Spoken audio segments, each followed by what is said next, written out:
Y'all put You up are with a my crazy goddamn. ass. You are a goddamn pleasure to be around, Calvin. Aw, Neffy. All right, everyone. Yeah, welcome. shut up, you tiny. Never mind. Hello, everybody. I was talking to Calvin. I was about to say, What did I do? all right, Garson, go. Garson, go. I would. I'm just reading something. It says audio bitrate is lower. Just checking the YouTube feed. It seems everything's okay there. Yeah, blah, blah, blah, blah. Time to traumatize everybody of my generation. The telephone no longer resembles a banana. It resembles a Pop-Tart. Thank you, and welcome to my TED Talk. Yep. Well, you can no longer slam the telephone on people and hurt their eardrums. Yeah. And with that, let's welcome everyone back in. I am Garson, and welcome to another edition of Lost Found Ravnica. We're waiting for the rest of the party to show up. In the meantime, we're just live here chatting it up, having a little bit of conversation among the Quartet of Chaos, or as I like, or I guess we're not a quartet. Quartet of Chaos. We're not really a quartet though, because we got more than 4 people. But you know, like what? So it's a sextet. We're a circus. You know what? The Circus of Chaos. That's a great way to describe it. Circus of Chaos. I really That need sounds to like stop. a campaign on its own. I really need to stop using Tell my me where you carrots, but I really want to unlock everything new. So, Ah! and there goes my eardrums. Thank you, Calby. So, it's been a week since we last saw each other. I mean, technically speaking, we've talked over DMs, but like it's been a week since we actually did any streams or made content or did anything. Hey, Garson. Pingus Pongus. I'm a DM you something real quick, which I think you're gonna be happy of the fact that you're, not just using Twitch. Just saying. There she is. So. Welcome back, Neko. Neko. You got my text messages, didn't ya? No, I have been tired and I'm exhausted. I've been running around all week for my mom. Aw. Just got home. Been trying to sleep, and do you want to go sleep? No. I want to play. It's just I might not be able to play in the next couple weeks. I'm not sure. Well, we'll figure that out if that's the case. Don't worry. If that happens, I'll let you know, and then we can wrap up her story in some way. Well, no, let's just say we'll do what we did with Mantis' character, and you have a side story that's happening in the background, and we'll bring you back when you're able to come back. Mm-hmm. It's the American way to cover stuff up until we need it again. Boxing. Speaking of Garson, we gotta talk about Crawl and his story and how far along he is. Because I don't know how much time has passed. It's been like maybe 3 days, so I don't think you've successfully overthrown a paramilitary group in that amount of time. But no, definitely not. You could join us. I have taken down an entire paramilitary group like fucking Solid Snake in 3 days. But since it's only been 3 days, I'd say I'll say he's like cleaned up the lab and he's now finally getting a plan in motion. I think that's probably a fair thing to say. Welcome in, Chitter. Hey, Chitter. Hello. Hi, Chitter. My cookie works. I'm sorry I haven't been able to talk to you recently. It's okay. There's Bros and Bunsy. Been it's just this week has been awful. Same here. Yesterday I had to fly home from my fiance. Wait, I thought you were there for 3 weeks. Hello, Yeah, I've been there for 2 months, so yeah. Oh, at least you live in Canada, not America right now. Yeah, that's safe. Yeah. I'm not going to be able to make it to the collab this Thursday because I have doctor's appointments back to back on Thursday and Friday. Oh, that's totally fine. I feel bad because I wanted to do this so freaking bad, and then I forgot the name of the thingy. What are you referring to exactly for the collab? We're gonna be one of those of the novel. devil. Yeah. Oh, wait, what? Oh, you're showing Calby of the Devil? Yeah. Congratulations, Cheddar, because of your hard work, you've made that game somewhat popular among our fan group. Yeah, let's go. I love that fucking game. What do you mean? And we have no idea what episode. Quietly smiles while sitting in. I'm sorry. Go ahead, Cross. I apologize. Quietly smiles while sitting in a corner as the person who introduced Cheddar to Of the Devil. Nice toy on your desk, Garson. You need a tiny green Catboy figure, then it'd be complete. I don't have the money for that yet. I won't buy dude. A little green Catboy figure. Just send me reference. I'll do it for you for free. You're my homie, dude. I got you. Aru. Well, damn. Aru, you heard Calby. Send your ref to her. I am an artist. I just don't do art often. Fair enough. Also, however, one at a time. Go ahead, Chitter. Chitter wanted to say something. If you want to see Kez's new artwork, it's down in the NSFW art channel. And while we would love to show that, we can't. Sad but true. Chitter, we can't show. Chitter, we can never show that. I know. It can be her token, like the face and whatnot. Chitter, what part of that is her face?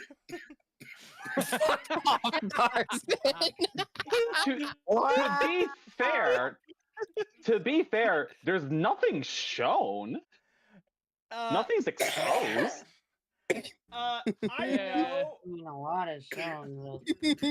I would say technically per Twitch requirements, there's too much showing. All right, fair enough. Well, yeah. we're bare. I am an artist, Calby, says Aru. No, we can't show that. So for those of you who are watching this and are probably wondering what does Keza look like, while we can't show you the art, I will describe it for you in great detail. Let us start. It's now time for the part of this little radio show I like to call Garson describes sexy thing we cannot show on Twitch because Twitch is TOS. Say no. Try not to get banned. Try not to get banned. Let's spin that wheel, folks, and let's start off with the first and foremost thing. What is Keza? Let us describe what is Keza wearing. Keza is wearing a signature 2-piece red bikini that is not doing its job in the slightest. She has really big tits and a really thick ass, and she basically has a 1-piece waist. Echo did it better. Hey! You said it's not doing its job. There's no nipple shown. There's implied nipple. There's and if you want to see nipple. The art, go ahead and link to our Patreon. Not aggressive. It's not expressive. It's not exposed. Aggressive nipples. We don't have a Patreon. Homicist. I wish we did. I know. That's very. I used to have one, but then I stopped because Garson. Yeah. I'm gonna put something into the D&D chat that you can actually show people, and I genuinely mean this. All right. What do we got? We can actually show the audience, folks. Grabs the side. That looks like 2 tigers. All right. So that looks like 2 tigers and a third tiger that's squishy. Oh, no, that's what I sent. That's a week ago. All right, folks. So give me a second. I'll at least show you the artwork of Keza's face. Because that is like 5% of the artwork. That is like as close as you're gonna be able to get to being able to show everything. And we barely can show any of it. All right, folks. So again, Ping is very lucky. Oh, I'm an idiot. I forgot. I clicked off it. All right, there we go. Okay, there we go. Yes. Okay, so folks, here is Keza's new official portrait art as I make it big enough so you can all see. Now, yes, this is Keza.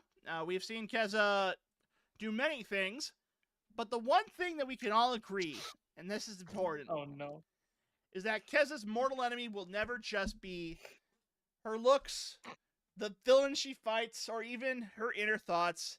It will always be the doors. Yes. Now, I want you to remember this. I'm denying you the anticlimactism. It's a door. Now, I just want everyone to know, if you look at this art piece, imagine every time Keza has tried to open a door that she has that look on her face. Oh, darn, I couldn't open the door. I mean, the joke I was gonna make is that it is that the reason why doors are her enemies because, well, it's hard for her to fit through doors with all that. Oh my God. Yeah. Oh my God. No wonder why Garson gave her the Feasible. fuck. That No, is- no wonder why I gave her a door opener and Garson explained. Yeah, it just literally punches through the door. It doesn't even open it. You need Yeah, the extra space broken through. Oh my god. Oh my god.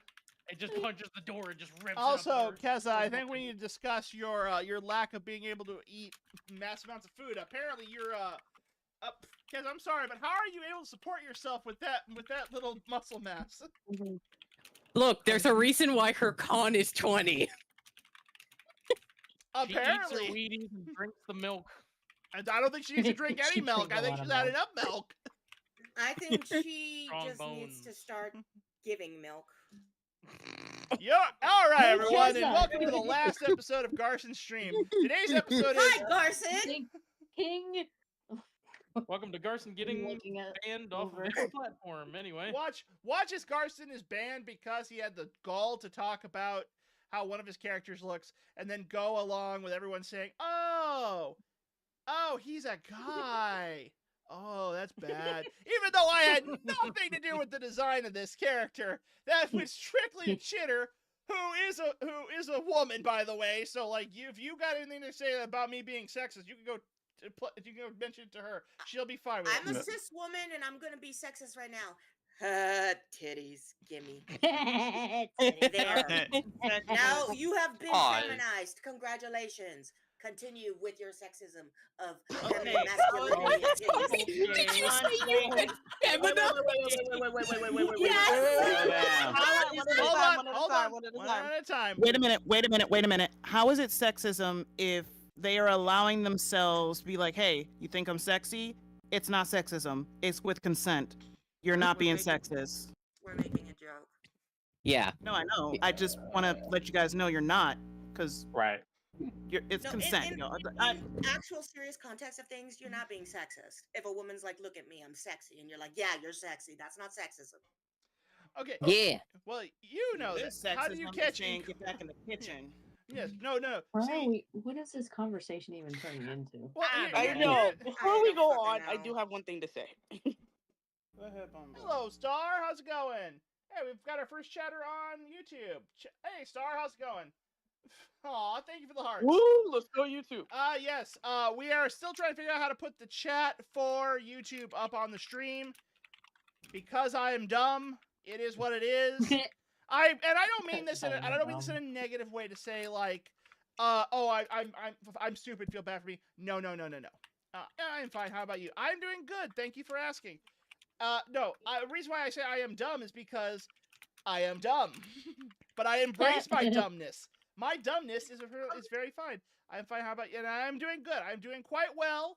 And thank you so much for saying. And thank you so much for being the first official chatter ever on our YouTube streams. This is actually something I am very happy about, that we had someone who's actually who actually was the first one. So Star, you will always receive, in my opinion, the thank you rate for being amazing. I hope you know that. Anyway, Yay. Make good times come on. Permanent headset. Are you heading? You gotta go get your roommate nemesis. No, I said permanent head pets. Oh, permanent head pats indeed. Headsets. Now, Oh just a quick. god, the vibrations. Now, for a quick little update video before we actually get to the campaign setting. We'll be starting in about 5 minutes. As many of you are aware, you're watching this on YouTube. We didn't post much stuff on YouTube this week.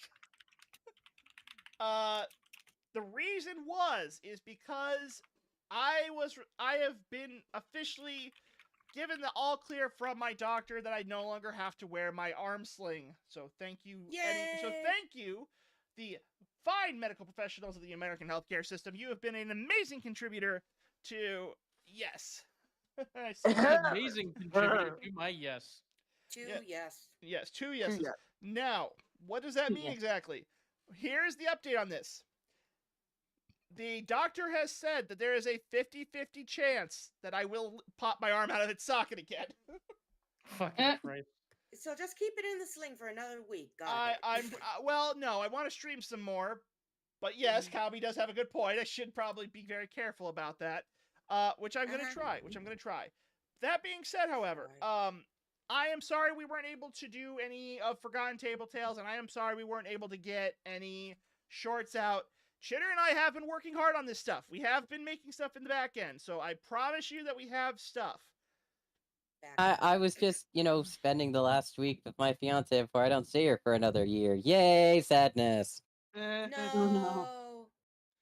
But Go ahead, pets. Yeah, but that's okay. Sadness. Yeah, but regardless, we hope, and I mean this wholeheartedly. I hope that between the ARM and Chitter's departure overseas, that hopefully by the time we are back in full swing sometime this week, I want to say that we're going to be in full swing this week, but we won't have an episode of FTT this week either because we just didn't have any recording. That being said, however, we have a big project coming up for the next episodes of FTT, and that is we're going to be taking a look at the long-awaited Crooked Moon book. That's right, Chitter and I actually bought the book. If you watched the last major episode before we went on our semi-hiatus, we talked briefly about it, and we've been reviewing it. And I have to say this, if I'm being 100% honest with you all, I feel like it's a good book, but I also feel like maybe it's been overhyped. I love it when my moons are crooked. So it's a decent book that's been overhyped by its fan base.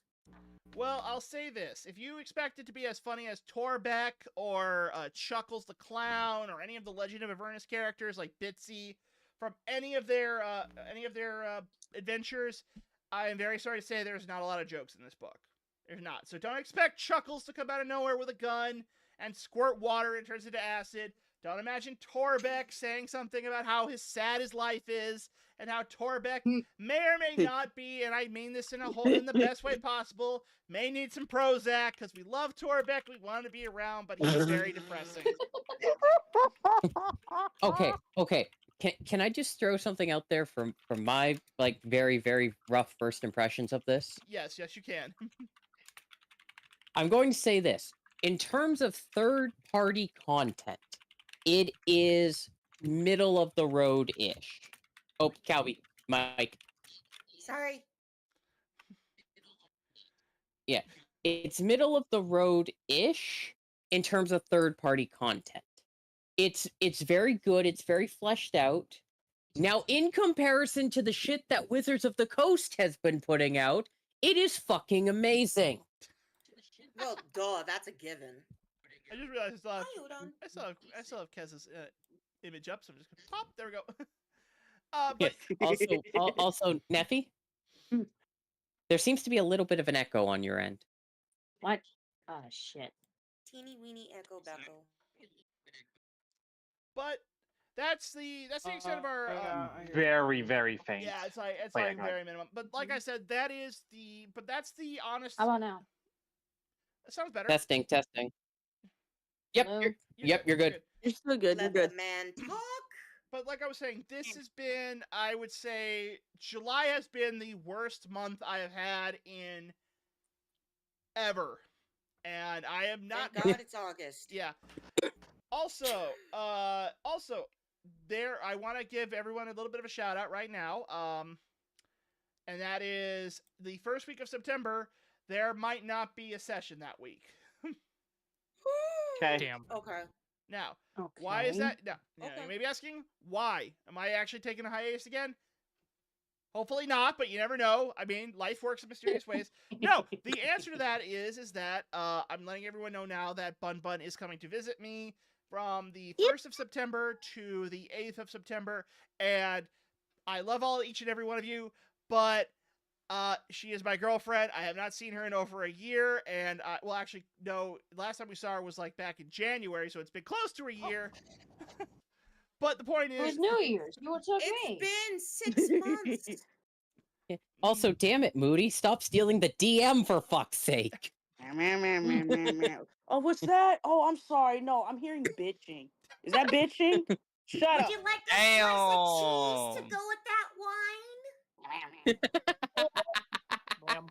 Anyway, continue before I say, because I do have something to say as well. But first, let Garza finish. So, yeah, obviously that's going to be farther down the road, but That'll be in about 3 sessions. Figured I'd just let everyone know now because we all were here and the important people are going to be asking that question.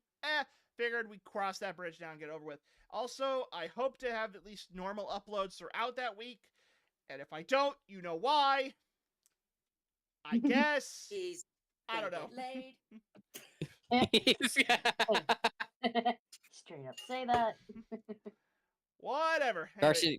Garson is going to be engaging in bunny activities. People, we are live on people. We are live on a Christian. Let's let him be. Yeah, you can say laid. We're on a Christian Minecraft server, Calby. We can't say those words. We're not. We're not. Become a Minecraft server. I was not told. That was not in my lease and contract. Lease. I'm not infected. And contract. I'm not infected. I got paperwork for that. Anyway. So, Bunsy, did you have anything you wanted to say since you said you wanted to say something? Yes, I did. So we all know the Neffy had a birthday yesterday. Woo. And we all love the fee. So, as you all know, as of 2 weeks back, I went to Comic-Con. And I was on a mission. And for this mission, from God. I was on a mission. From God. I'm kidding. Anyway, I'll post them. I'll post them in here, but I'm gonna send them to Neffy first. These are your birthday gifts from me. I got 2 more for you on the way, but I'm gonna send them to you in DMs. These are for you. From me to you. Oh my god! Oh my god! Wait, is that a fucking Yu-Gi-Oh? Oh my god! It was signed by Dan Green. And Kaiba's voice actor. No, y'all don't understand. I am a hardcore Yu-Gi-Oh fan. I watch anime. I've played hardcore. His diet hardcore. And oh my god, it's also Vegeta. Thank you. It's Vegeta. It's Vegeta. Vegeta. It's specifically Ultra Ego Vegeta. Yes, Ultra Ego. It's vegetable. Let's go. Hey, vegetable. You know what, those are Neffy? two. You know what, Neffy? You deserve it, genuinely. Thank you. Because it's true. Because we all know it's hard.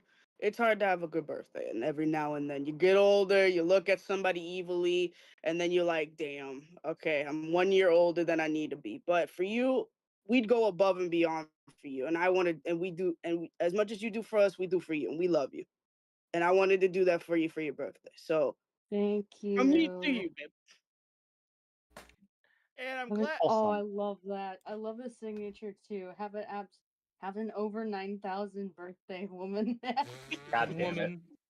Woman. It's over 9,000. I can't be mad at that. That's actually kind of a clever line to put on a Funko Pop. It killed me, woman. Woman.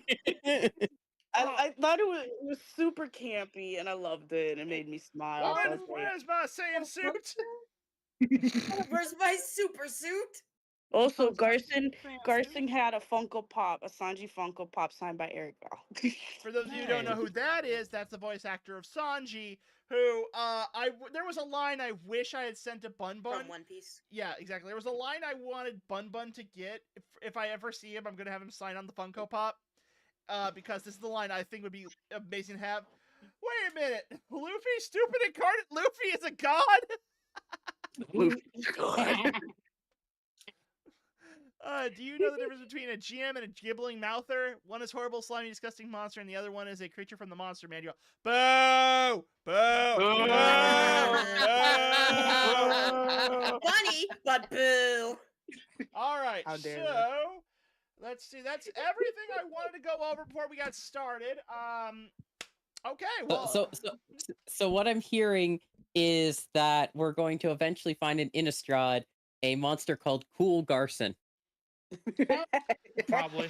All right. Well.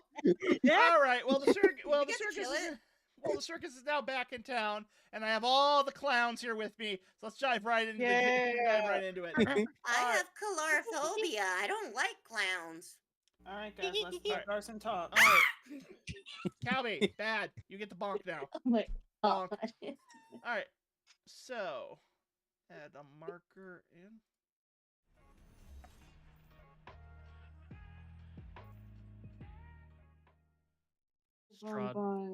You're welcome, honey. Anything for you.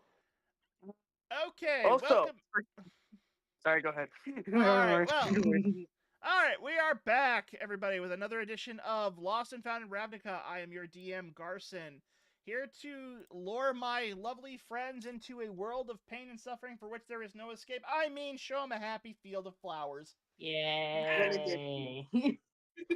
Yay, pain and Garson is introducing us into pain and suffering. These two guns he found. Slowly looks around at the world we're in. Yeah, you're not fooling anyone, Garson. Fair enough, but let us do the recap, shall we? So, when we last left our heroes off, they've been traveling down the road to Thraben, the location where they know their friend Cersei is located, with Soren Markov, the head of the Markov family.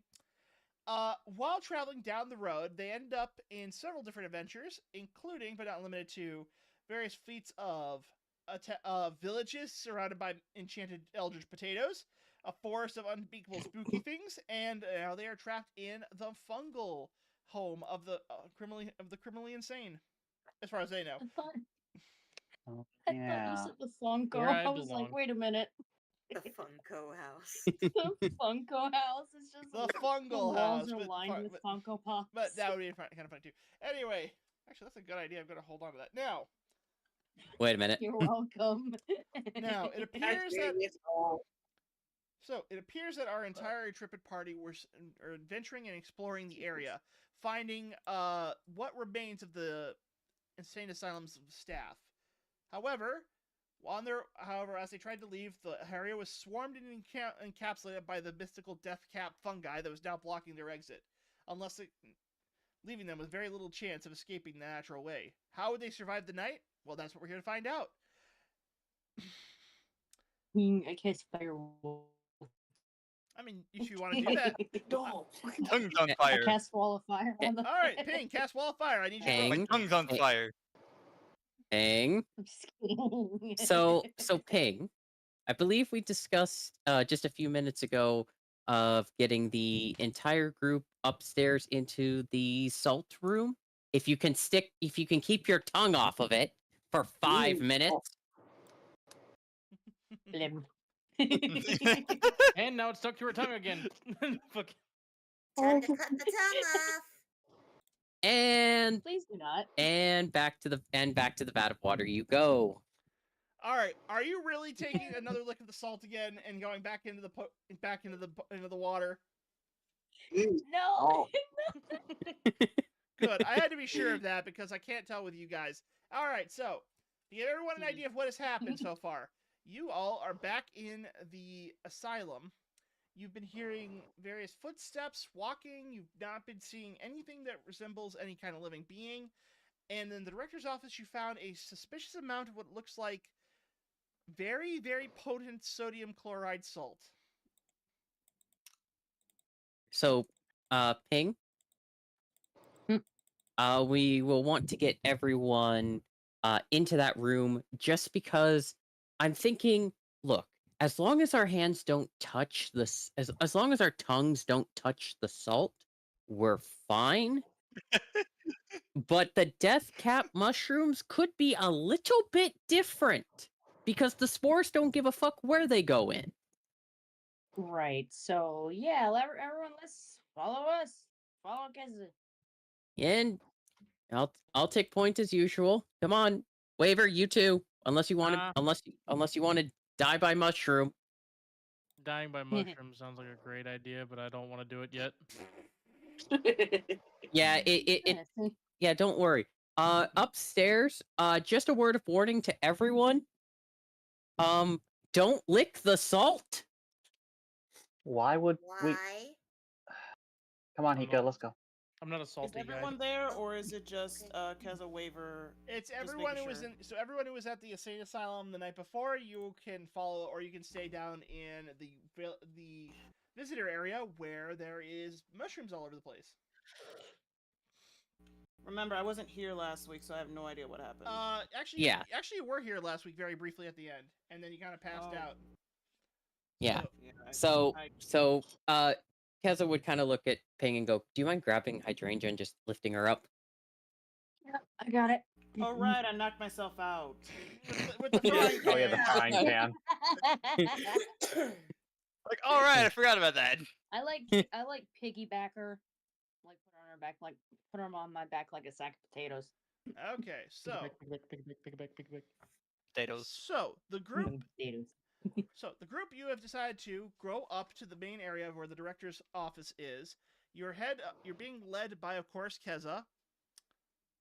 Keza, out of curiosity, are you wearing what's in the artwork, or are you wearing your normal attire? Normal attire, for fuck's sake. I'm not wearing that. I'm not wearing what's in the artwork until we get to a beach. You'll forgive me for having to confirm that, because I had no way of knowing. I mean, he could. Taste it. To be fair, she is Rakdos, so it wouldn't be out of the question. But she's not. She's not that stupid. She's stupid sometimes, but she's not that stupid. Okay. We're here now. All right, everyone who didn't have their token down, put your token down over by the stairs. Okay. By the stairs. Okay. I'm gonna have mine next to Ping. Stairs. All right. The stairs. God, not stairs. And here's old Keza. Old Keza. Old Keza. Kezold. Kezold. Okay. Kezold. There we go. New token. Okay. I guess token. So as you climb up to the second floor of the sanitarium, you end up near the grand staircase that led to where the patient's cells were. Most of the cells have remained empty, although Keza and Ping, you notice that the fungal spread has increased since you guys were up here. That's odd. Not good. Ping? Why are there no dwarf lawyers? They cannot pass the bar. Rando, do you just have to... How many puns do you have, Random? Just asking. So when is Rando being made a mod? Yeah. We'll take a vote after the... We'll take a vote next week and see if we make him mod privileges, but if they want it. I don't know if Rando wants it, but I'll offer him the role if he wants. Anyway, so... Yes, you've traveled up to the second floor, and you notice that the fungal spread is going farther. Hiko, get behind us. We've been up here. This is a bit odd. Yes, and you. Does not look good. Ping. I'm really thinking the salt room is probably the safest bet with how this is spreading. Yeah, let's probably go. I mean, it should be fine. You just said just don't lick it or ingest it or anything. Okay, that's easy. I mean the mushrooms have spread more. Oh well, yes, but you said the salt room is safe. I'm just agreeing with you. Oh, my apologies. No, you're okay. So you notice that so as you come on. we must go this way. Okay, so just drag the corpse. Yeah. Wait, what? Wait, what do you mean drag the corpse? Did you find the corpse in there? No, I meant hydrangea. Did you joking about hydrangea? So we're gonna just move hydrangea over here. Okay, you are in the patient's ring, or where they would do the therapy room. The fungal spread has increased more in this room too than you'd like to imagine. But you begin noticing that there's very large mounds of mushrooms. Almost as if they were sprouting up from a different type of food source. Oh god, it's alive. Let's get in this room. Let's get in this room because then we can. Then at least. Worst. If it. Oh, go ahead. Garson, just a quick question. Yes. In the director's room. Yes. There is a window, correct? There is, yes. Okay, so I gesture to the window. Look, it's gonna hurt. It's gonna hurt when you land for a moment, but if shit hits the fan, we jump out this window. It's at least better. Looks at my wings. Yeah, hurt. Yeah, I mean, it's definitely gonna hurt. If the window can be opened to begin with, so that way that is a great idea. That is a great idea. Check if the Hiko, would you window like to can check be that opened. window? Yeah, I'm gonna check the window. Let's roll to I check swear. the window. Please, he can get a good roll, please. To open that window? Yes. One, nat one, nat one. I mean, just. Hiko, you Oh, rolled an geez, 8. what the heck happened?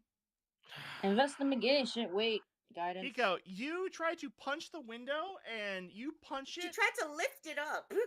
Oh. Yeah, just open it. Oh. We're just opening the window. I don't know why there's even a skill check for this. The window properly. It's not one. It's They're not. They're not doing a Keza. Okay, well, I was gonna say it's not one of those. It's not one of those lifting windows. It's more of a. It's one of those built into the wall windows. Oh, okay. Well, then she tries to lift it. Like, well, I tried. I guess that would I'm make out of sense from ideas. it being a sanatorium or an Yeah. insane asylum. Because when you're on the second floor, you can't have openable windows because they could hurt themselves. Ping, That you would see. make Yeah. sense. Ping, you see a window. I was trying to open it, but yeah, sure. Sorry, I not mean, with you a rolled 3. No, we couldn't find any way to open it. I'm going to try to open it because it's not a fucking door. All right, roll me. All right, try opening it. I swear. What do I need to roll for that? By the Well, door, it's lean on the door to keep it closed. Well, the window doesn't. Well, you can't open this window because it's built into the wall. So how do you want to open the window, Keza? Tell me that. I'm going to this is when Fireball could have came in handy. Oh my we god. are standing right here. Oh my god, you all are gonna get yourself killed. Okay, Keza, I just want to hear from Keza right now. Keza, what is your plan? What I'm going to do is I'm going to hit it with my staff. That's it? That's your plan? You're gonna hit it with the staff? Exactly. Okay then. Yes, Cross. Seeing Keza wind up with staff. Wait. I can make this a bit easier. Okay. I can try freezing the window a little, and maybe it'll make it a bit easier to break. Sounds good. Do that. All right. I have melt. Okay, well, I would have done melting, but I don't have. I'm out of fire stuff right now, but I do have my frostbite cantrip. So all right. over a little bit, I can make frost appear all over the glass, because colder, more frozen things are easier to break. Yeah, that is true. Then should I try punching it again? Well, actually try punching it instead of lifting it. Keza's gonna roll. Yeah. Go. Let me see if I can do the thing. All right. Well, the frost. Hey, yeah. Hit him with your stick. All right. Wow, that's out the way. Because you are able to hit the staff. You are able to hit the window right where the frozen point has been with your bludgeoning, and because it's been frozen, I'm going to let you add an additional 1d6 of damage to the damage roll. Because it 11 total. Okay. Not bad. Nice. So you are able to knock out one of the planes of glass where the frost was severely weakening it out of like the I don't really know what it's called. It's like if it's that wooden part where the frame. You knocked out one of the pane. Yeah, the window pane. Exactly. Yeah. So you managed to knock one of them out. Okay. How? Okay, DM. Because I know you're going to do this to us, Garson. If I don't ask this, what size is the pane of glass I knocked out? It is 4x4. Oh. 4x4. It's just big enough for Hiko. 4x4 inches. Oh. So just big enough for Hiko, micro-sized. I mean, I could druid shape and. Let's do it again. Let's do it again. Wait. Ilmari, round 2. Wait, hold on. Someone's gonna say something. Yeah, I got one question. Yes. What's the question? How big is the window? And if it's big enough, how many people can we have attack? It is a 12. It is a 12 by 12 inch window. How many people can we have attack it at the same time? Well, Hiko wants a chance at it, so what I'm going to say is Hiko and Keza can both attack at it, but one at a time. So if they frost it, do they get advantage on the attack as well? No, they get advantage on the They get more damage. Got it. Okay, that's what I wanted to know. Thank you. Alrighty, we're gonna go with the fighting style 1. Or should I try strength? Your call. Mm-hmm. Fuck it, strength. Alright. Give me a reason to be mad. Moody, tell me something stupid! You're an idiotic little piece of shit that doesn't listen. Yeah. And your mother was a hamster and your father smelled of elderberries. Let's go! Yeah! Those that- elderberries smell really good. I would assume so. I've never. Okay, Hiko, Hiko definitely managed to punch the door out. I mean, punch the plane out. Window. Whatever. Window. The window? I punched the window?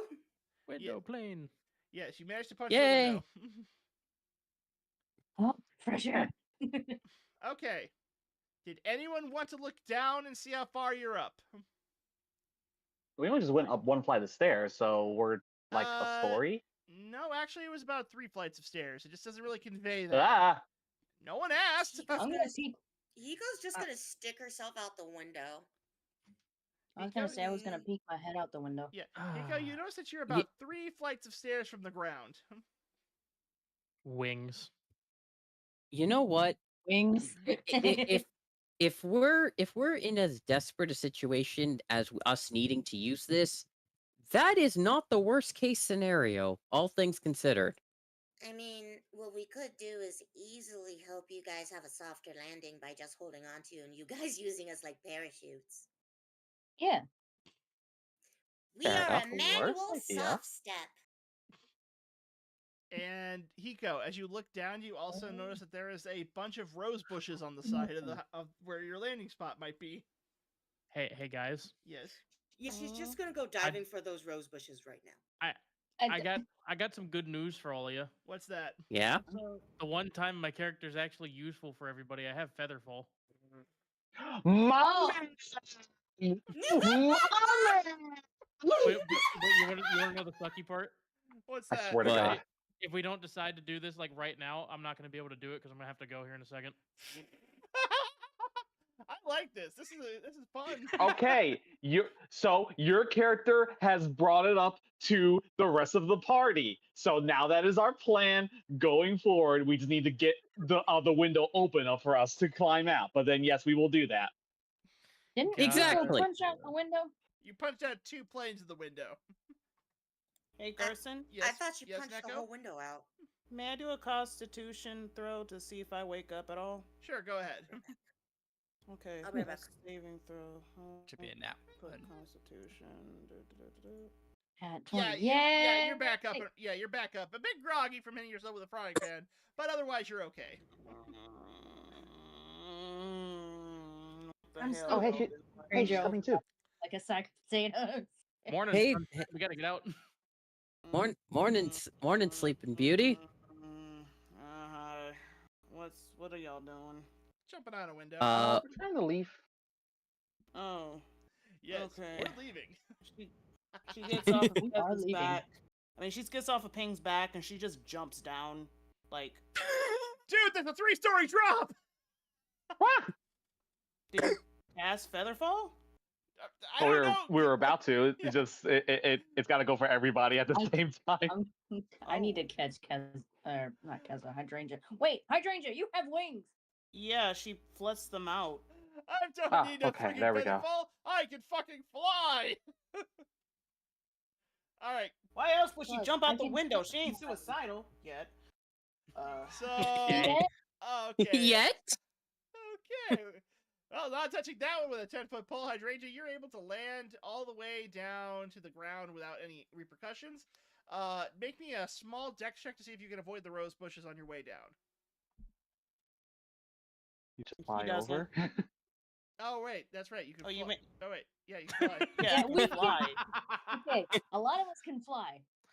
Who can't fly? Because I'll be the last one to go. I Because cannot can fly. Okay, back. Neither can I, but I can also do monk shit. Yeah, you could probably jump and survive it. Fair.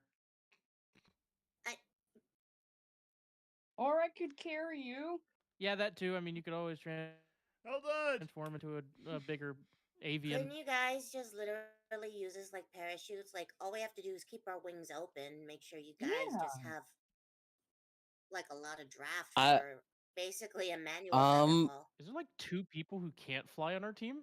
It's 3 Yeah. people. quick question: Oh. Are you sure you could carry me? I'm a little on the heavy Yes. side. Wait, before you do anything like that, Hiko, Hydrangea flies up. She flies back in the window, and she's gonna grab Hiko, like, really fast. May I do a strength check? Yeah, but She's not gonna resist. all right. She's just gonna let her get grabbed. All right. I have to see if I still can hold you. I mean, that is I'm true. gonna was gonna say, proceed Hiko to has wings. carry Keza. Oh, okay. 18. Basically, she goes in there like a hawk, and she just grabs her. Like, 1 second she's there, the other one she's not, and she just flies down to the ground and gently puts her down. Okay. I'm gonna. There's just like an outline of Hiko. So No, I'm just. y'all were taking too long, so I'm just gonna grab people. All right. I am going That's a But I step. could fly. One at a time, everyone. Go ahead, Ping.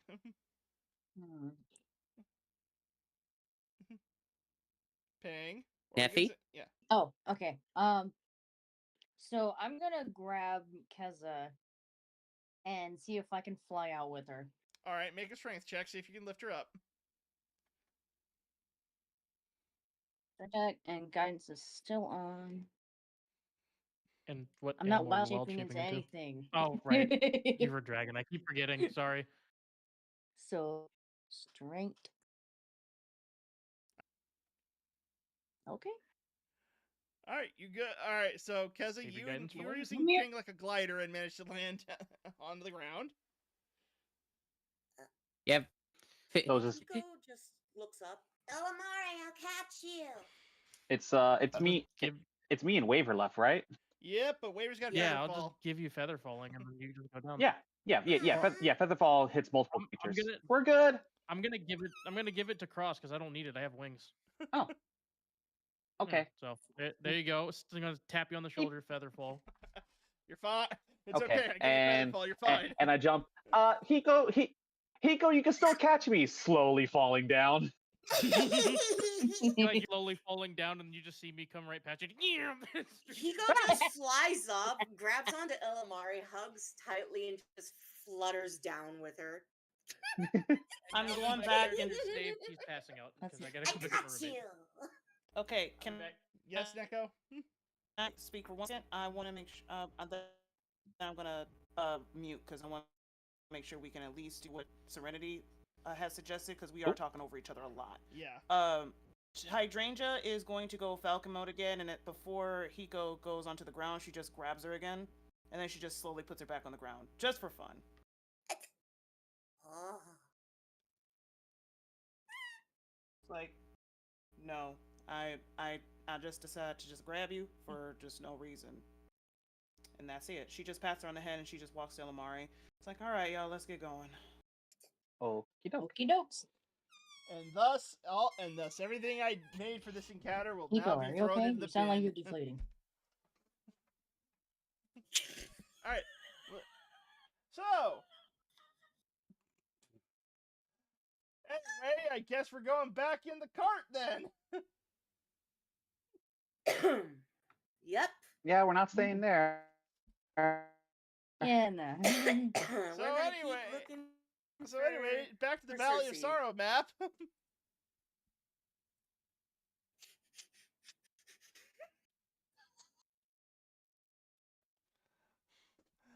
So,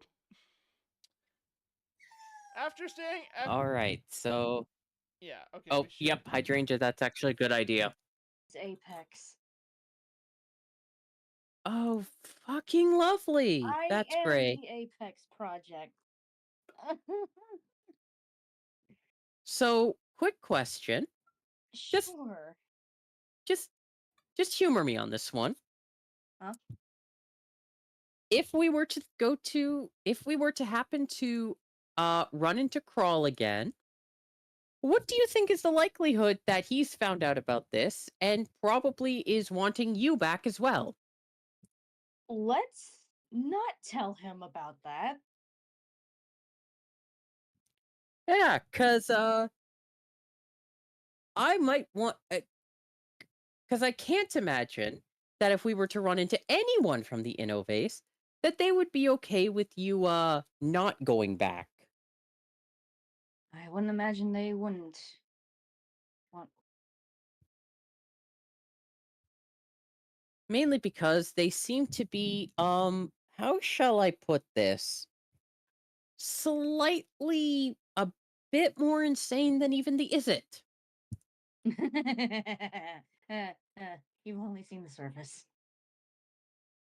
There's so much going on in the Simic. It's... Well, there was. I don't know why they would join. Yeah. Ow. You okay? Is it the headaches again? Yeah.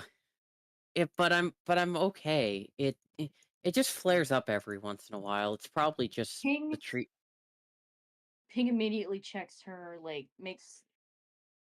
checks Keza and checks her eyes as well. There is a tiny bit of swirling. Ping's gaze narrows slightly, noticing this. Yeah, it's probably the treatment just doing its work. You know how medical stuff is sometimes. Hell, you were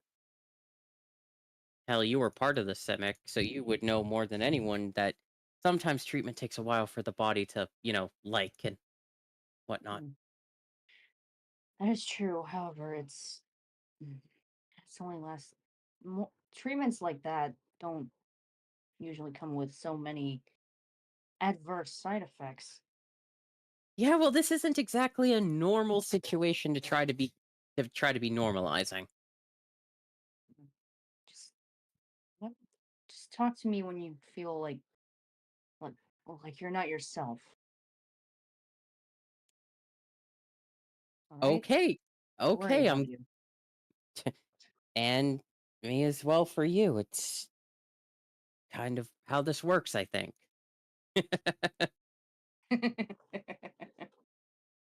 Still figuring that out, right? Right. Like I'm still allowed to be like, am I allowed to do this?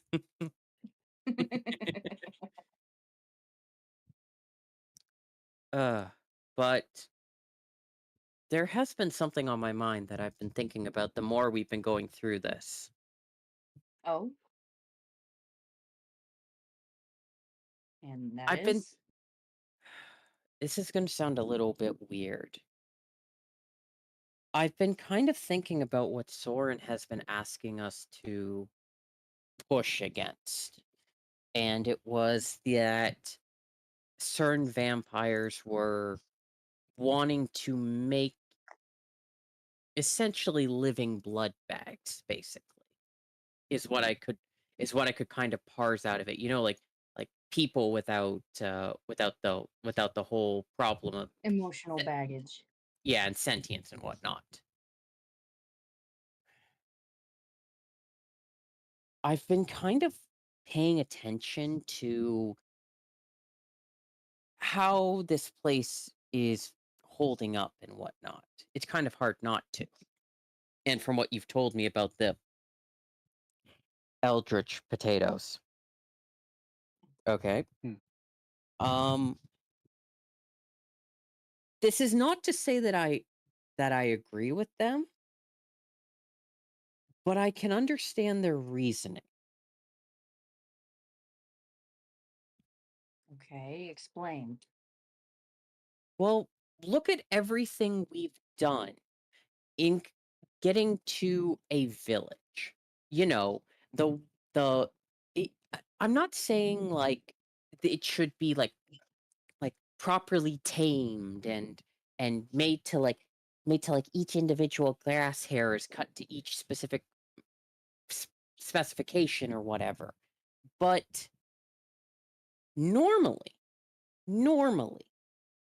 in a place like this, because Garson, can tell me if I'm wrong or whatnot. We've been passing like a lot of grassy lands, right? Like it's not been like desert or whatnot, right?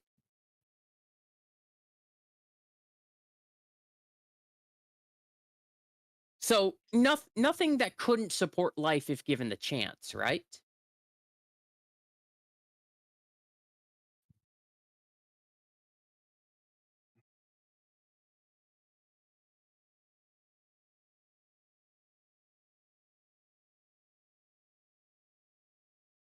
Yeah.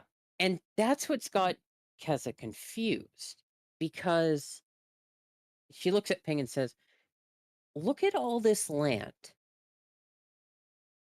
I see it. People should be living on it to some extent. The fact that we have gone several days without running into a village or even people walking back and forth, this isn't even like Theros. Where is everyone? If the vampires and the people who are like hierarchically below them, I'm not saying the people actually are, but you know how like vampires feeding on people and then people feed on, the food chain, if you will. Right. If everyone is holed up in cities, there's no chance for expansion, or expansion has to be slow. Thus, there can't be as many people. Thus, there isn't as much blood to go around. Vampires are starving. Because I've been thinking about this, and it would make no sense, because if it wasn't the case before, there had to have been something that forced people to either vanish or die. And it's not the Omen Pass. Because if it was, a lot more of the multiverse would be fucked. Right. Ping remembers that when they were on Theros, and in that moment, that moment in Theros when she released what did you call it, Garson? Dimensional cancer? Yeah, the Void Widower. Yeah. Oh, that would explain. Okay, so you remember on Theros when that rock blocked her path? Yeah. But so that could potentially be a cause, but this is something that had to have been going on such a scale that people all over are not even getting the chance to go out without being completely wiped off the map. The vampires who are doing this are either completely at their wits' end in desperation, or they're greedy. And it doesn't look like it's greed at this point. It doesn't look like it's the Orzhov wanting to milk people for every drop of whatever they have. This looks like something they would do out of desperation. Trying their best to survive. And yes, Soren is obviously going to be like, this is horrible, making living beings that are sole purpose is for this. And it's like, I'm not denying that it's wrong. I'm not denying that it's wrong, period. But I'm also looking at it and going, what alternative could we present? Because if someone's this desperate to do this on this level at all, then what possibilities could we offer? Now, obviously.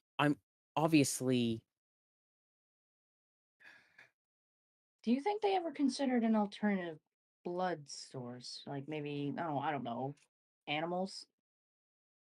That's the other thing that I've been thinking about. How many animals have we run into? We haven't. Other than that unicorn we saved. So my thought process is, again, coming down to it, what alternatives do we have to offer them? And if we do it violently, which again, I'm not opposed to punching people. You've clearly seen, yeah. But but this is a case of where the people who would be in the situation, it would almost be like cow breeding in a way, if that makes sense. Selective breeding. Is that what I can't say it's right. I can't say it's right, but also I don't know what alternative we could bring to them, because if we just deal with it with violence, are we merely delaying another group like this showing up? We're going to need to know more before we decide to go one way or the other with Soren, because we do need allies. But if this alliance only lasts until the next group comes up, and then it's again and again and again, what are we accomplishing? Yeah. Again, I'm not saying that their methods are right. I'm just looking at it going, there's something he's not telling us. This is a symptom we're dealing with. Like how with you know how when you get like a cold or a flu, everyone is like, oh, you have to figure out how to stop the coughing and you have to stop the fever and whatnot. Figure out the symptoms before you can find a cure. Yeah, because everyone wants the medicine to, oh, make me stop coughing, or, oh, make the fever go away so I can get back to work and whatnot. But those are the body responding to the cause. It's not a perfect response. Thus, we need the medication to lessen it in some extent before the body overheats and kills itself. But there's a reason it's doing it. And if Innistrad for centuries or millennia lived with humans and vampires for a peaceful point, to the point where humans were able to live sentient, fulfilled lives, and now it's starting to do this, something happened. What caused all of this to happen? Also, when the hell did you get this smart? To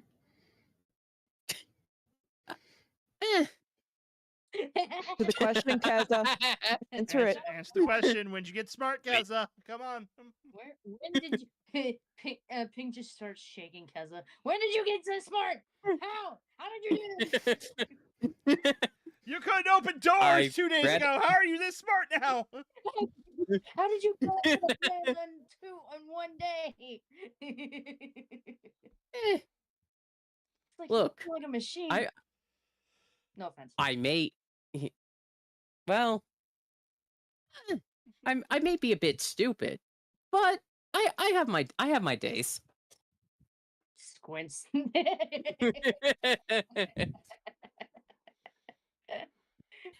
But yeah, we can't just go into this blind. Absolutely not.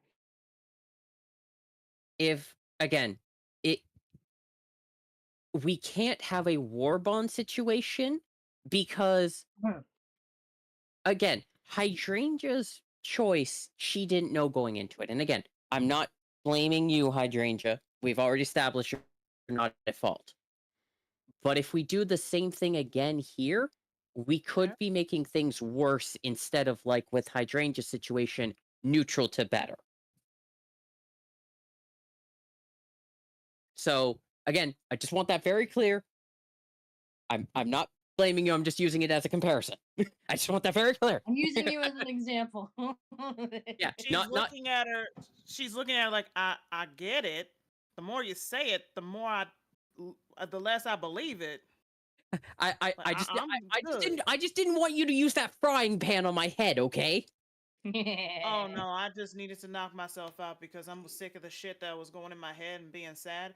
I need to get the fuck up. So yeah, that was most for me. Yeah, that was the reason I was giving the explanation, because I still see you have a very nice grip on it. Yeah, no, I don't give a shit. If you do start acting, wait a minute, Ping's right. You have been acting smart. She just looks at her, just like, wait, yeah. I have my date. Thank you very much. I'm supposed to be the smart one. Ping. I'm surprised. I'm surprised all of you are surprised at how smart Keza is. When I use big words a lot of the time, no one bats an eye. We haven't known you as long. Yeah. Yeah. Sorry, Hiko. So You're- just Go ahead. I'll say this, and then I'll mute. Keza, you do have your days, but you've been having days in a row. That means I'm growing as a person. Hooray! Thanks, thanks. Can I do an insight check? Oh, real yeah, I'm quick? doing Yeah, an go insight ahead. check right Yeah, Hydrangea, Ping, roll me an insight check to see. Can we do it with advantage if we know something? That's kind of fucked up. No advantage, just regular insight. Because you're My suspicious. insight failed me this time. Yes. Yeah, you guys are like, you're a little suspicious, but Keza's not doing anything outside of the realm of Keza. Okay. Hiko, on the other hand, is like, Alright. something's not right here. She's never been this smart before. Hiko just starts scooting closer over to Keza on her little butt, just bling, bling, bling, bling, bling, bling, bling. Butt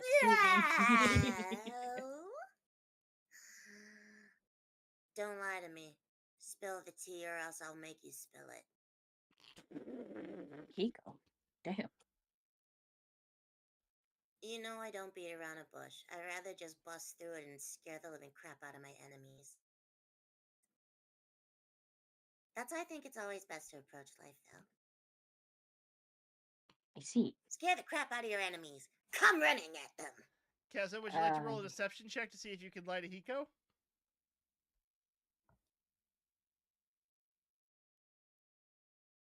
Keza.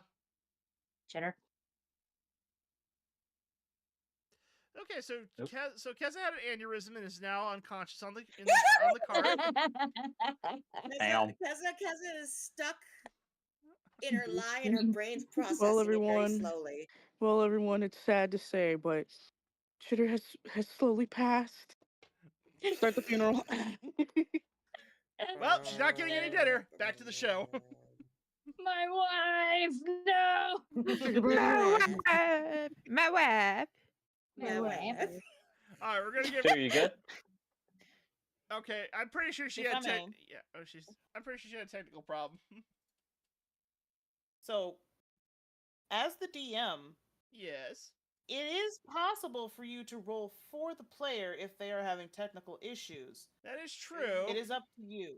Hello, testing 1, 2. And There never we mind. Never He mind. lives.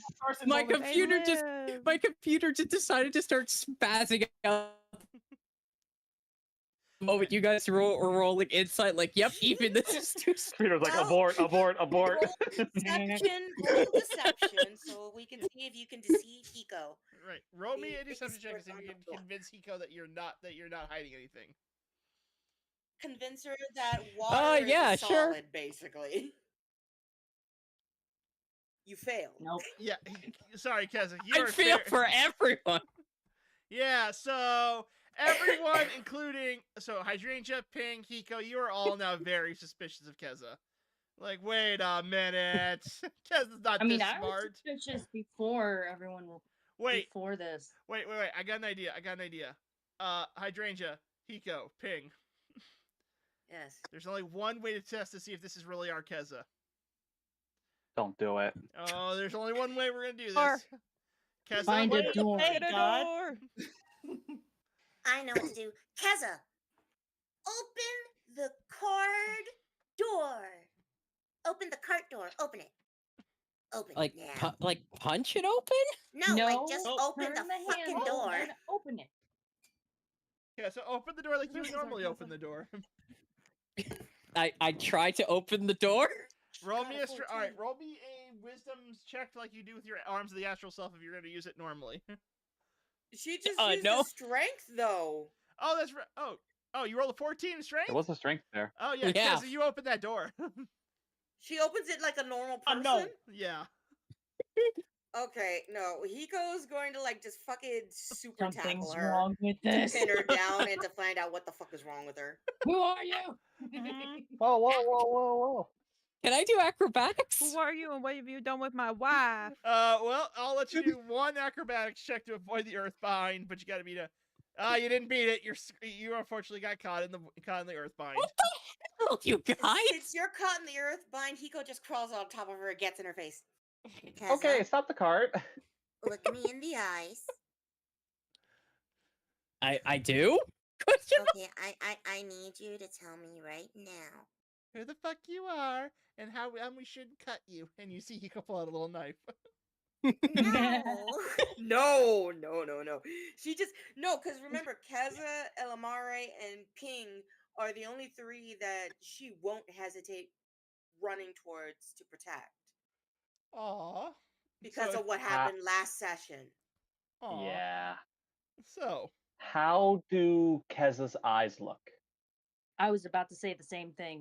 What are those eyes doing? Are they swirling? Are they gold? Or are they their normal color? There's a tiny bit of swirling, but nothing abnormal. There's someone else in there. I know it. The fuck are you talking about? There's Get off someone me! in there.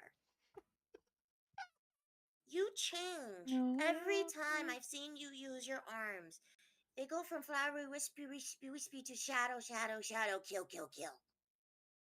I second that notion. That means Okay. there's someone else inside of you or something else inside of you. Cool. Can you please get off of me so that I can at least breathe? You're extremely heavy. Yes, please let my wife breathe. Breathe. Please let my wife bleed. Bleed? Okay, Well, I'll let make my her bleed. wife And she gets ready to punch her. Whoa. One at a time. Hiko, you're talking. Please continue. Oh, bleed? Okay, let me get ready to punch her. And Hiko pretends to wind up. I grab Hiko's arm before she starts to punch. I'm ready. Okay. Hiko, chill. I already have her. Okay. All right. How about this? We get to the next town and we see if we can use something to get in contact with Vin, okay? Go to the market or something. Fine. The stones? Yes, We great. have- There's a... Yes, great. Wow. Hiko, you are surprisingly dense. Yeah. But you opened a door. Sorry. That's the reason. She just slowly slides down the wrap that's holding Keza. Just, I know, Ow. I'm sorry. Oh, yeah, it's okay. I'm offended that I'm actually doing good for once and not being the problem. And everyone is like, it's like everyone's like, this is not you. I don't know whether I should be proud of you guys for being proactive or offended. Both. Yes. This is the character you've made, Chitter. Por qué no las dos? All right. Be offendedly happy. Offendedly happy. Okay, that's a Keza, word. Take it as a backhanded compliment. Okay. Keza, you gotta forgive us because this has been happening for a while now. I just started noticing, and then I put some pieces together. So I just want to check something because I don't know if I'm right or not. Because again, I'm stressed the hell out. She concentrates to try to find anything that's not like with nature. Is that can I do that? Do what exactly? That seems a little overpowered. She's trying to find something that's abnormal. Like it's not her. Like, is there anything? She's trying to find oil. Like, is there more oil in her? Like, that's what she's trying to find out. So that'd be an Arcana, wouldn't it? Yeah. If I may. Yes. What that sounds like to me is the spell detect poison and disease. I think that's a spell. Okay, I don't have that then. I don't have that. Wait, I oh, have I that. do. Oh, okay. Never mind. I forgot. I took it. Yeah, I knew that shit was gonna be in handy. Okay. For the duration, There we go. Okay, so she's casting that on Keza. Okay. Yeah, like I guess the big question would be, Cross, does the serum come up as that? Fascinating. No. I guess what it would be is that the amount of oil inside Keza has not changed. It's just active in a different way. Can I sense that? I want to. I'm asking Garson. Can I sense that? It's up to you. You can say no. I will say, I don't think you can sense the amount of the oil in her, but what I can say is that you can find that maybe it's like you detect it more active in like certain parts of the body than it was before. So, in her head? I would say probably in the head. Okay, because that's where. Wait. But you're gonna need. She's been having headaches. Of course, it's on in her head. Right. But what you're able to detect with the ability, I was just gonna say what you were able to detect with it though is not a whole lot of change. It just feels like her brain is more active, but you don't know why. It could be just the temporal displacement, the fact that you guys are on a different plane. Maybe she hasn't had enough water. It's stuff like that. That's what you're able to pick up on when it comes to this situation with her head. She's dehydrated. Dehydrated. It that you guys have just pinned me down. That too. That can have an impact on it. Hiko will just pour a little bit of water on Keza's face to see if it fixes her. Like, wait, before Hiko does that, go Neko. Like, go ahead. No, go ahead, Neko. Before Hiko does that, like Hydrangea releases her from Earthbind, and she looks directly at her, not angry, but she is apologetic. But she wants to tell this, like, okay, so the oil in you didn't change the amount, but it's making you like it's more making your brain more active. Like it's like you just had a hiring fest inside of everybody. It's farmer's market. Oh, it's a really fun thing. Well, don't worry. Well, Vin did say something. Vin did say something about this treatment. And I didn't take him seriously at the time because look, I'm going to be entirely honest. I've never had this treated, mainly because let's just say that those who before this kind of treatment was available, back when it was really bad, like Cersei tried to get me to go to a quote unquote treatment place beforehand. It was a butchering house. Like they were just hacking away left and right, and I'm like, I would rather I can deal with not having all of my limbs be organic. I don't want to be in a wheelchair. They weren't replacing, if that makes sense. And with the fact that I knew that the pain was internal, I don't think I would have walked out of that place alive. So with Vin doing his treatment as it is, he said that it wouldn't increase it, but it wouldn't decrease it as well. It would be more working. How do I put this? Do you guys know a little bit of music? symbiotic melody. Something like that, like a counter melody, like harmonics. Not harmonically, no. There's there is a term for it. I don't remember. Okay. So you guys know how like some lullabies are meant to be sung by two parents, but like they're two different songs? Yes. That's kind of how he described it. Where it looks like they shouldn't work together, but they do. They do. So it could be something like that. I'm not in as much pain, so I'm able to think a little bit clearer.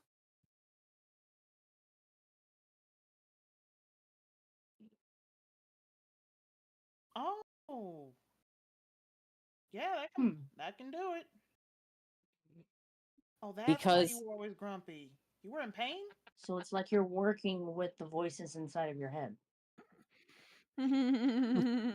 But it's kind of it's I'm not gonna lie. Can I just say something right now? You've been doing that for the last 20 minutes, so yes. Sure. Fuck off, Carson. Fuck off, God. Fuck off, God. Don't make me smote your asses. I can. Shakes fist. Shut up. The way Quiet, that God. You dick. the way that Finn described how my insides were is that it's around 50% of that metal shit. And he had a fun way of doing it. The left bone's connected to the oil. The right bone's connected to the oil. So maybe I just got used to compensating. Because isn't it that if you can see it, you're more likely to recognize it or something like that? It's like the reasoning for the fear of the dark. It's not the dark you're afraid of, it's the things you can't see in the dark. Yeah, so you just learn to compensate with like lights and whatnot. Exactly. So now that I'm not compensating as much, maybe my brain isn't as focused on, oh God, everything hurts. We're constantly in pain. I could have helped you with some nice rubbing oil that takes care of a lot of pain. Hydrangea, I'm not saying that I wouldn't have appreciated the offer. It's that it was so deep, I didn't even register it as pain. Barnacle boy. Oh, hey, the drunkard awakes. Not drunk. Oh, we just assume. Anyways. Like pass out. Go ahead.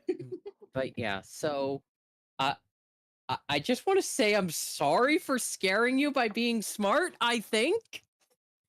No, you don't need to apologize. We have overreacted. After all the shit we went through, I don't trust nobody. So I'm sorry about that. That's not an excuse, and I apologize for that. With all the crap we're going through in this realm, I can't blame you guys, but also, I don't blame any of you, and I'm not upset at any of you. But holy fuck, you guys work well together.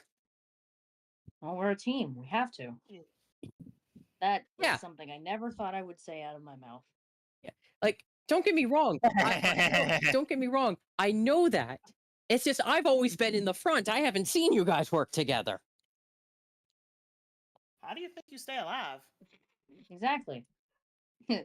Gestures to cure wounds. Fair enough. Fair enough. Waivers like physical skin start crawling on his arm every time teamwork is mentioned. Okay.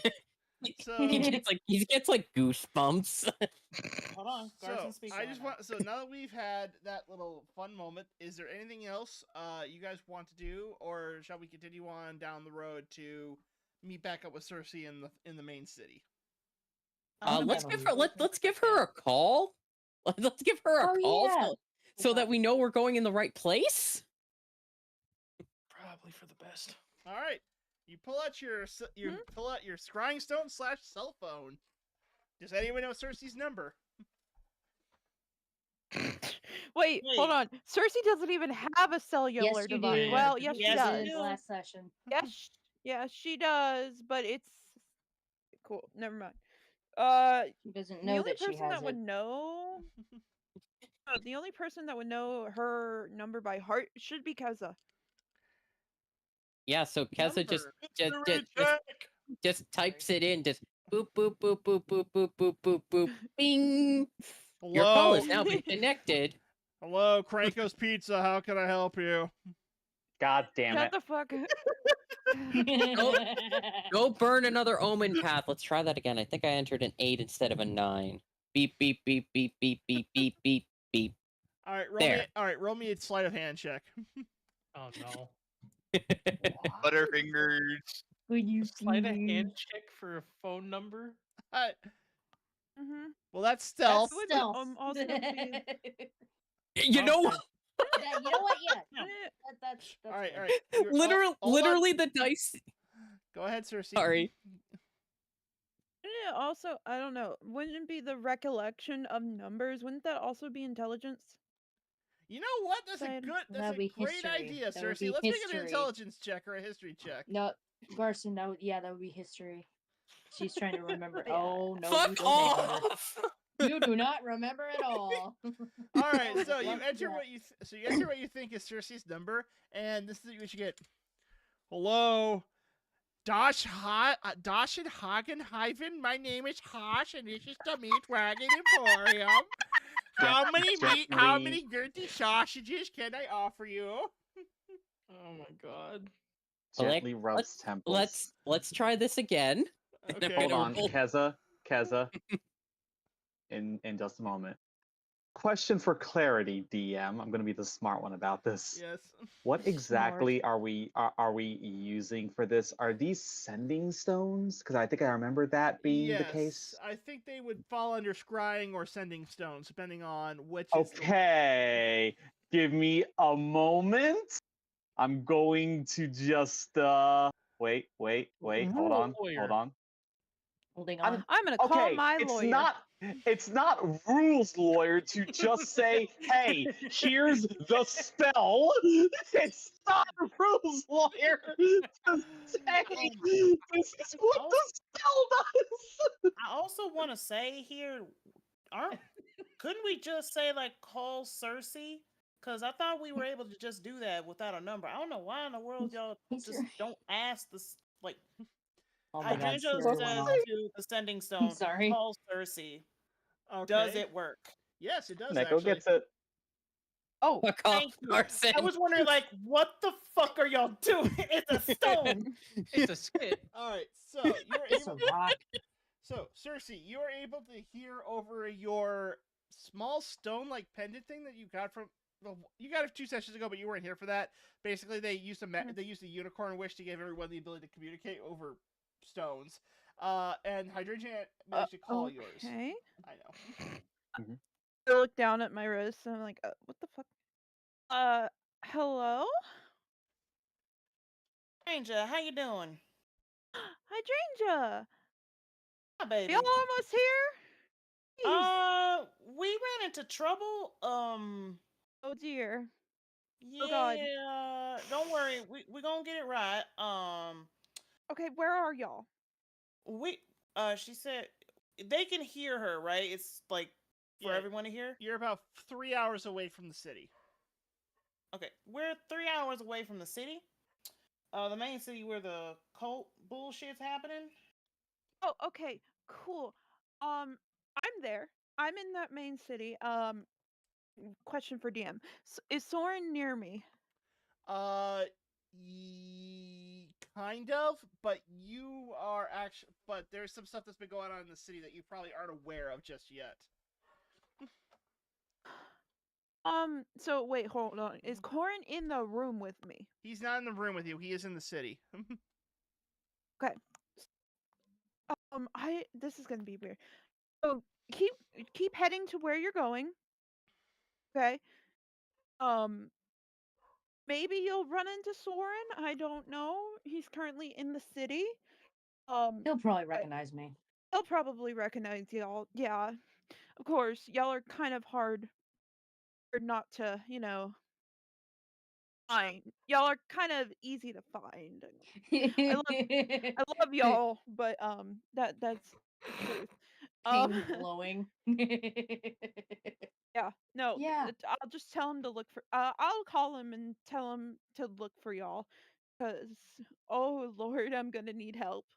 I'm gonna need help. I'm really trying on my end to make sure this doesn't go into a bloodbath. I don't Yeah, know. don't die. We need you. I mean, I'm alive. I'm just in a dress, and I'm going to diplomats. So yay! Oh, fun. Well, listen. It's either if my talking can't work, then we're gonna have to fight. It's the only thing.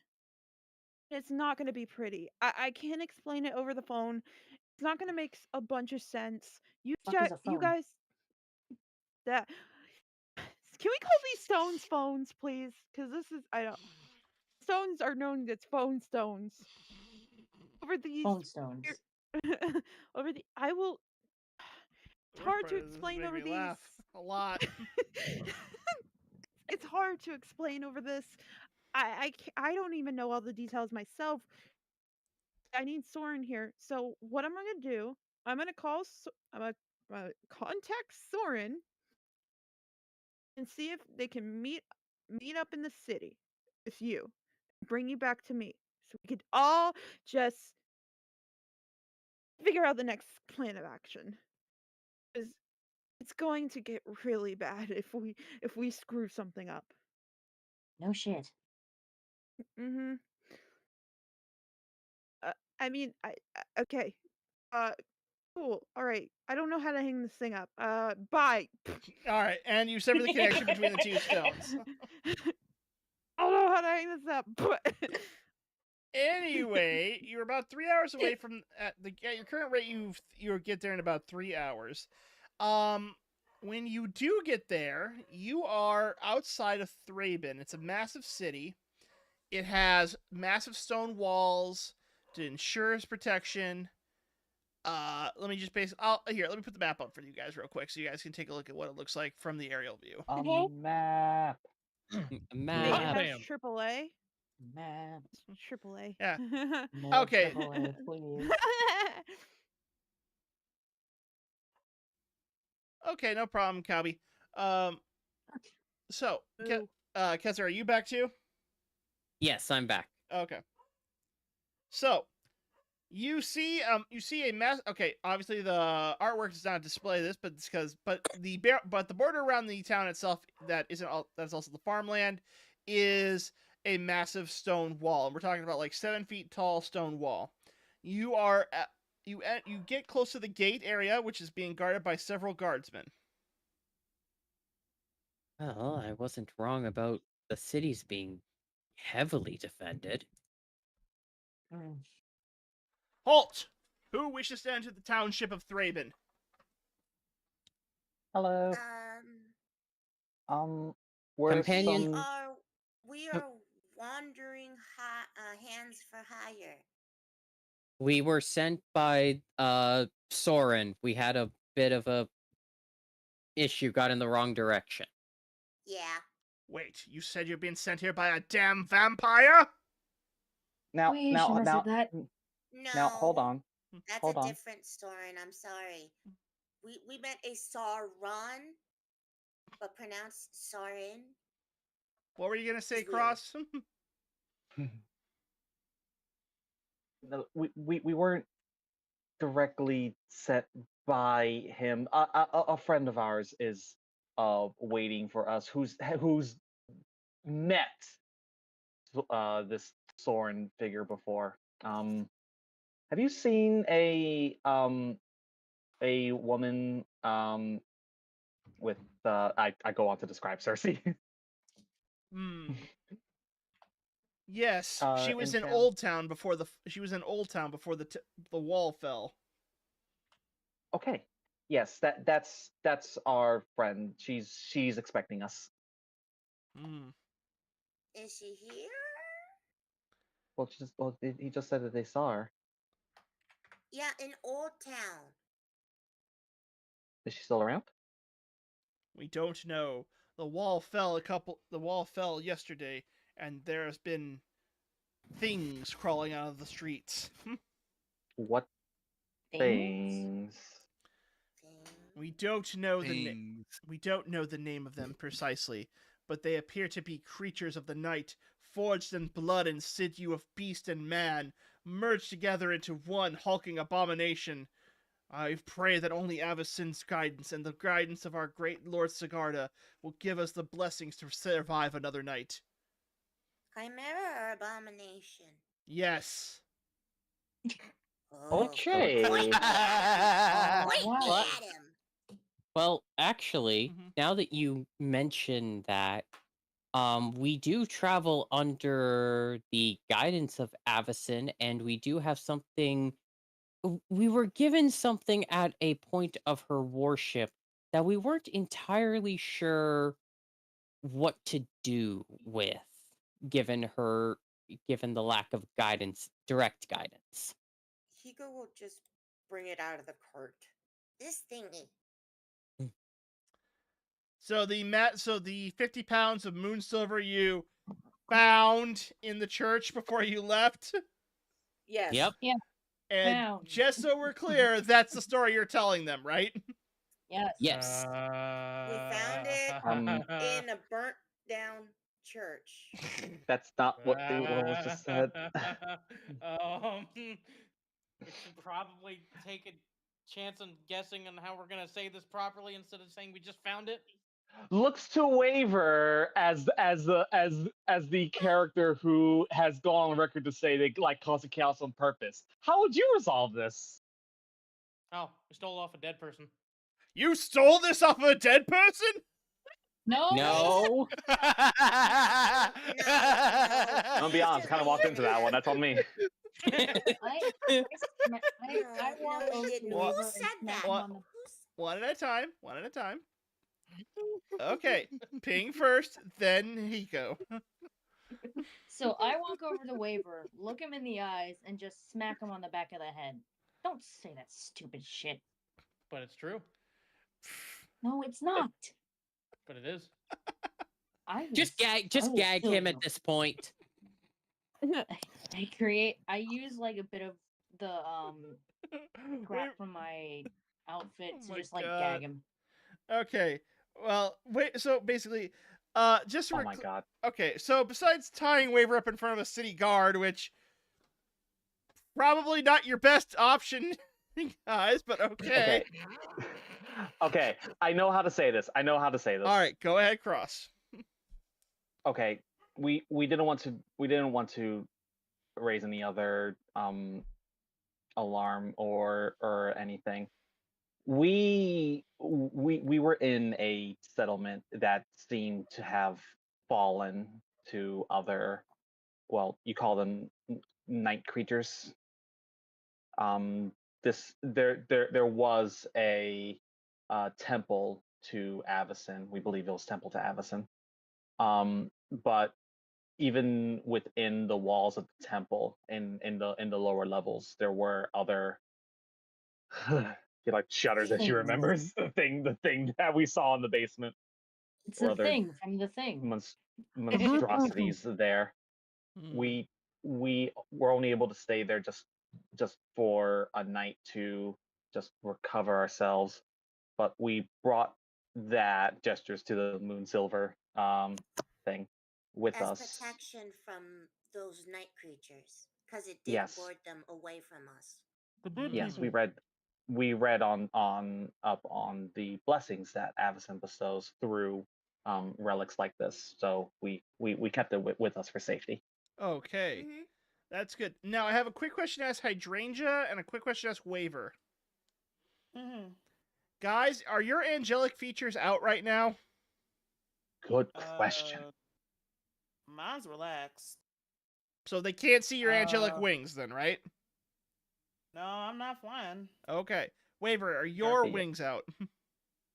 I have a question, because this is gonna This is gonna give you the answer without me having to answer it. Yes. Were the features from the church still active? In terms of in terms of what exactly are you asking about for the features? So remember whenever I had the angelic light looming over me after we went to the church, are they still have they still been active this entire time? No, that was about 3 days ago, so they would be dissipated by now. I'm just asking if you have your wings out or anything like that. Like I said, that would have answered the question, because if that's not active, then no. Okay, so just so I'm clear, Waver and Hydrangea, you don't have any angelic features out at this moment, so basically you're covered up. Got it. Okay, good. About the only thing that I could probably see is the hammer, but as long as I don't touch it with my hand, we should be fine. No, you're fine. The only reason there is a reason why I'm asking that, but I had to make sure of something. Anyway, my wings are out. Yeah, but are you an angel? No. Then you don't. Then what you're doing doesn't matter. Anyway. Damn. Wow. Okay. See how it is. All right. The guard slowly nods his head and goes, I appreciate you taking the time to bring this sacred treasure to our kingdom.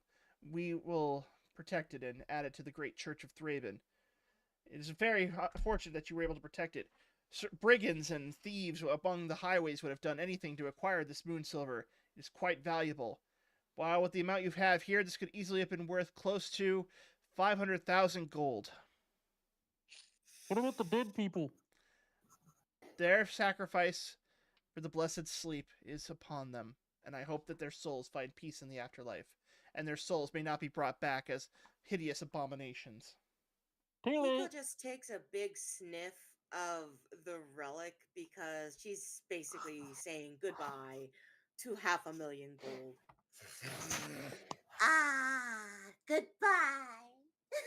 Are we gonna get compensated for this? Oh, are we gonna get compensated for this? Your valiant sacrifice for our church would be.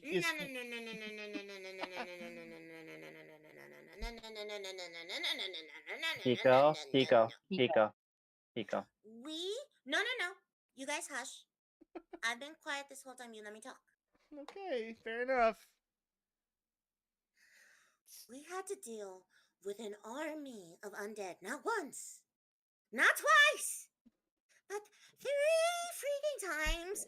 I ate an eldritch abomination-filled potato that did things to my brain. Wait, hold on. Hold the fuck on. Out of character. We will explain. Fuck? We will explain. Okay. We'll explain after stream. We will explain, I promise. But I do want to see where this goes real quick, because I want to see what Hiko says to the town guard real quick. Hiko, continue your rant, please. That did weird shit to my brain. It was a village full of people with the bunny masks and the hoeing and the dirt and the one with the Spud Legion. Hell no. We are going to get compensated for this bullshittery, because any other adventurer that we've seen corpses of among the fucking armies have died for less than this. We are going to be given high-quality bedrooms. We are going to be given free food until we leave. Unlimited food. And at least 25 to 50% discounts at all markets here in this fucking town. Oh, God. Or else I'm taking this with me. Because bullshit! We are just giving it to the church out of the goodness of our hearts. Because the goodness of our hearts doesn't pay for our expenses. I mean, I don't have food. To my expenses. Anarchy. I'm sorry, what was that about you eating eldritch potatoes? Oh my god, is that all you picked up? Guards, come quick! This one's been tainted by the outside! No. No, I got this. If that's true, then how come I can hold this holy object without getting burned, dumbass? Hiko, would you mind holding the metal real quick and giving a strength check? Oh, no.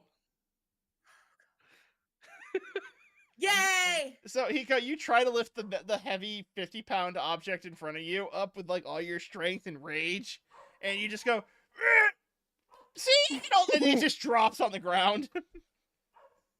But she then just sits on top of it. See, I can touch it.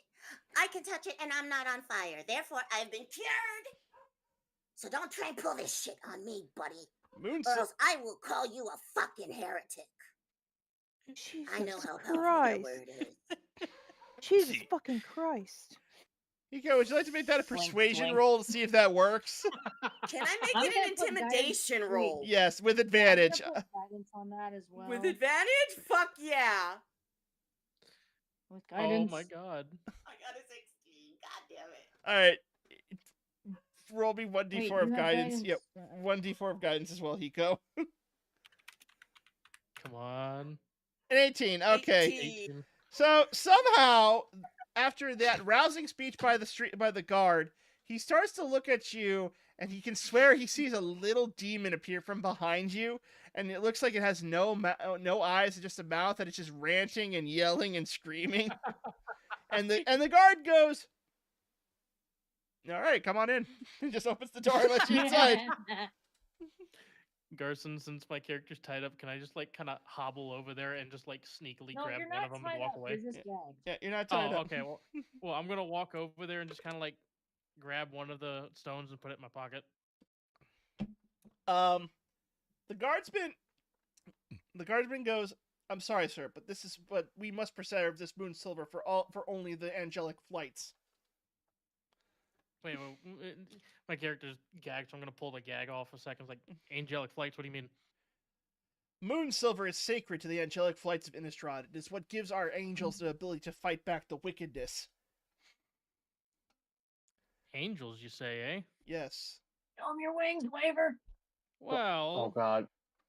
I mean, I'm not sure if this is a good if idea. it's for angels, then Hiko and you're just flares you're her gonna, little wings. you're gonna see my arm just slowly pump up. It's like, all right, give me a second, and then my wing accidentally pops out as I'm stretching.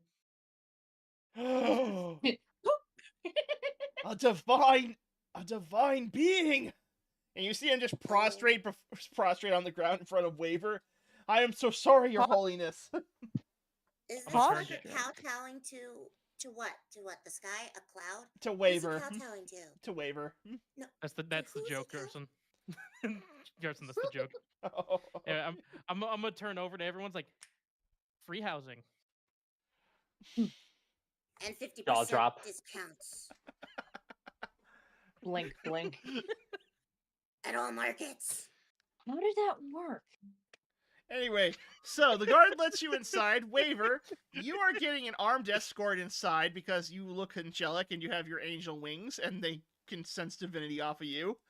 Hiko, I'm getting the feeling that you are royally pissed off right about now. Oh, yes. You've pissed She's off the just Fae. fuming. Oh no, we've pissed off the Fae. The rest of you are just walking like commoners while Wavers has a procession and orphans are running up to him and trying to give him like the divine. He's come to save our town. Hey Garson, What? I'm gonna make it worse. I'm gonna make it worse real quick. How? As they're walking beside me, I'm gonna grab my hammer and stick it up into the sky. Okay, you know what? Funny thing about that, actually, because there was something I wanted to show everyone real quick. Oh no. So, do you want to know why they worship Sigarda? Sure. I'm scared. Okay, because so this is actually a funny. And I did not plan this at all. I did not. But the fact that Waver did bring up the fact that he had the fucking hammer. So I'm just gonna save this right here. I'm just gonna put this right here. So Waver, I'm gonna show you a holy image of Sigarda, the head Oh no. the head angel, and Okay. so anyway. Oh my god. Oh no. Yes, hate everything. I unironically did this on purpose. Not really. I didn't know this was gonna happen, but this is even funnier. Well, a fucking Waver has his world to conquer now. Yeah. Oh I'm gonna have hers. Waver. You know what? Damn it. So Hiko's gonna use her fairy fire on herself to basically just make herself glow a bright fucking white. Oh my god. Bioluminescence Okay, folks. I should probably explain. I'm gonna show everyone I'm just gonna show everyone the image real quick on stream because this is hilarious as shit. So, for those of you who don't know, one of the most famous things from Sigarda's reign as, I would say, the head of the Abyssinian Church is this is one of the most famous artworks of her from a card called Sigarda's Aid, which I have decided to interpret in this story as like a divine image, which it kind of is. And Waver just pulled out a fucking hammer. I mean, the hammer I got from Theros. Yeah, which is the divine hammer. He just fucking pulled this shit off. So, Waver, congratulations! You just convinced the town of everyone that you're a holy being. Yes, I have power and I have influence in this world. Somewhat. Yeah, Hiko is just illuminating a very bright ass blue light right now with her fairy fire over everything within a 20-foot cube radius. Are you see? Not to mention, Ping is also glowing. They are not paying attention to you guys at all. You don't look like an angel. No, she sees me as something to concentrate on to prevent her from just breaking out of her own head to punch this guy. So, Waver, you are being approached by. I'm only now just realizing the artist is a recreation of a famous painting of Yahweh touching Adam's hand. You know what? That's a good point, Cross. That's actually a very good point. Hey. Oh, fucking hell. So, I just wanted to have Keza just walk over to Hiko and just say, hey, Hiko.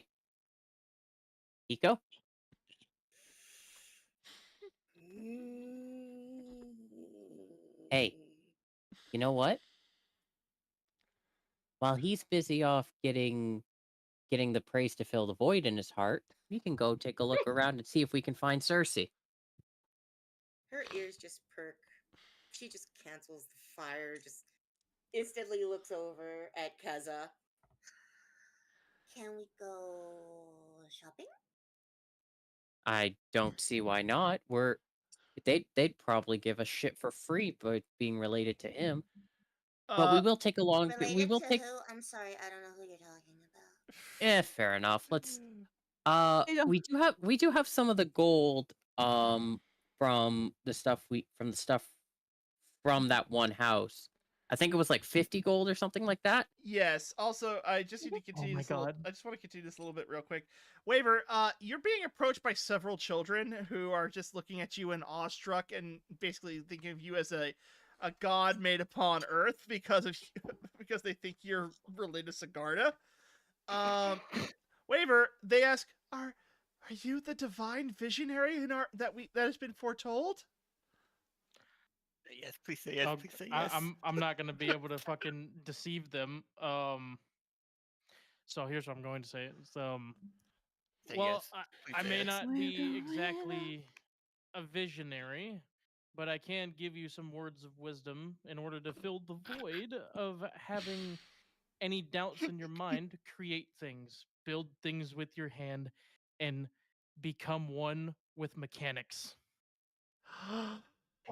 But will we be able to use this technology to bring my mom back from the dead?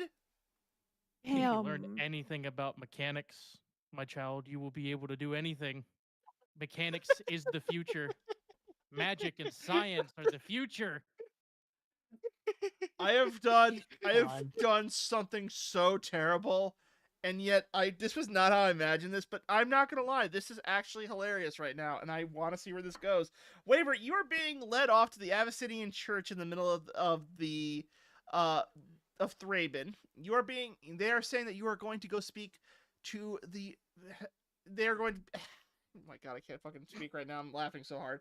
I'm fucking dying over here, guys. You can't see this right now, but like my head is like between my knees, and I'm just trying not to hyperventilate by how much I'm laughing right now. But Waver, the town guardsman who saw you and you saw you pull your hammer out, he goes, "There is one who has been waiting for you, divine visionary. He waits for you in the temple. Come, we must say hi, we must greet him and hope that he has given us great words for the nights to come." And we must talk over tacos. I'm gonna go ahead and put my hammer back in its little belt holster, and I'm gonna tell them, make sure that my party stays safe. As much as I typically don't interact with them all too much, we still have a job to do. Of course, we will keep them. Of course, in your name, we will protect them from everything, and we will give them and we will make sure to give you the credit for all of your divine strength and generosity towards us. No. Just make sure they're safe. All hail! I'm sorry, divine visionary. What is your name? Waver. You know what? His name's Waver, by the way. Hold on. I'm gonna make this worse. Oh God! Oh no! Call me God Emperor Waver. All hail God Emperor Waver! All hail the Emperor of Strahd! Oh Lord! Oh no! Oh no! It's gone to his head. We've lost him, guys. We've lost him. Adeptus Mechanicus. Time to plan his murder. King's laughing your ass off. Mechanicus, and I will build all of my inventions through the town of Factory. Anyway, but divine Cersei, to answer your question, has it ever not been like this? You haven't found Cersei just yet. You haven't. That was out of character, Neko. Sorry. I thought you were here. I was like, no, but the silliness was like it. Anyway, Kessa and Hiko are actually going to go look for Cersei right now. They know that she's following Kessa.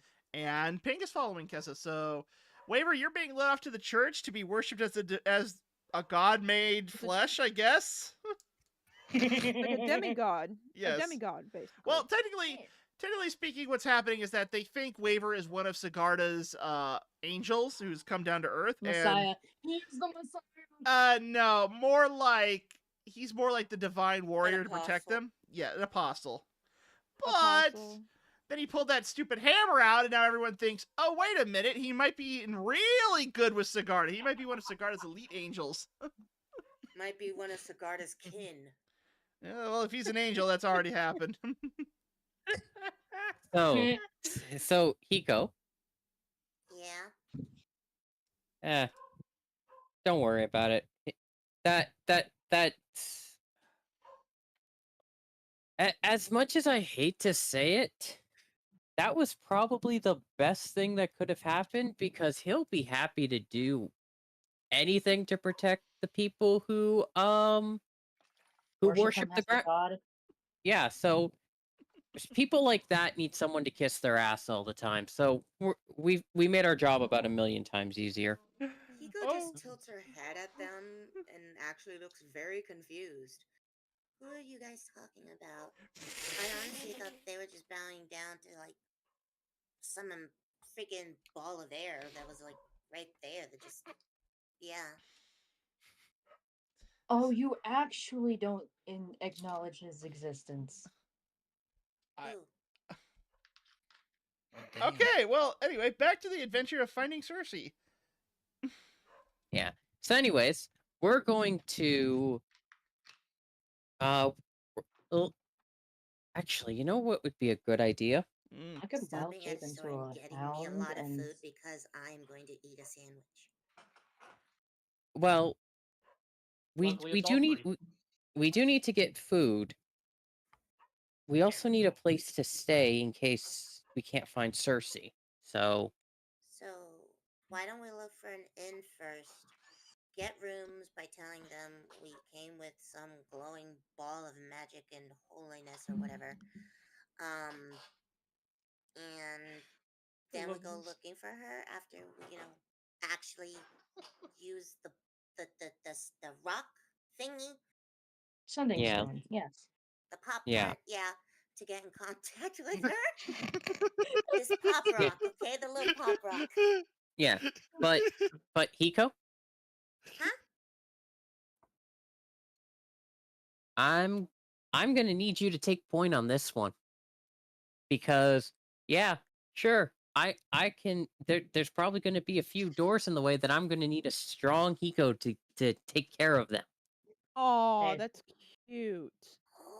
My wife's back. Rage! Before That's she oddly just runs off going, Bakashi! We should probably get her. Yeah, Ping. I'm on it. No, wait a moment, Ping. Wait a moment, Ping. Hmm? With how she's acting, we're gonna need to make sure she's happy. Right.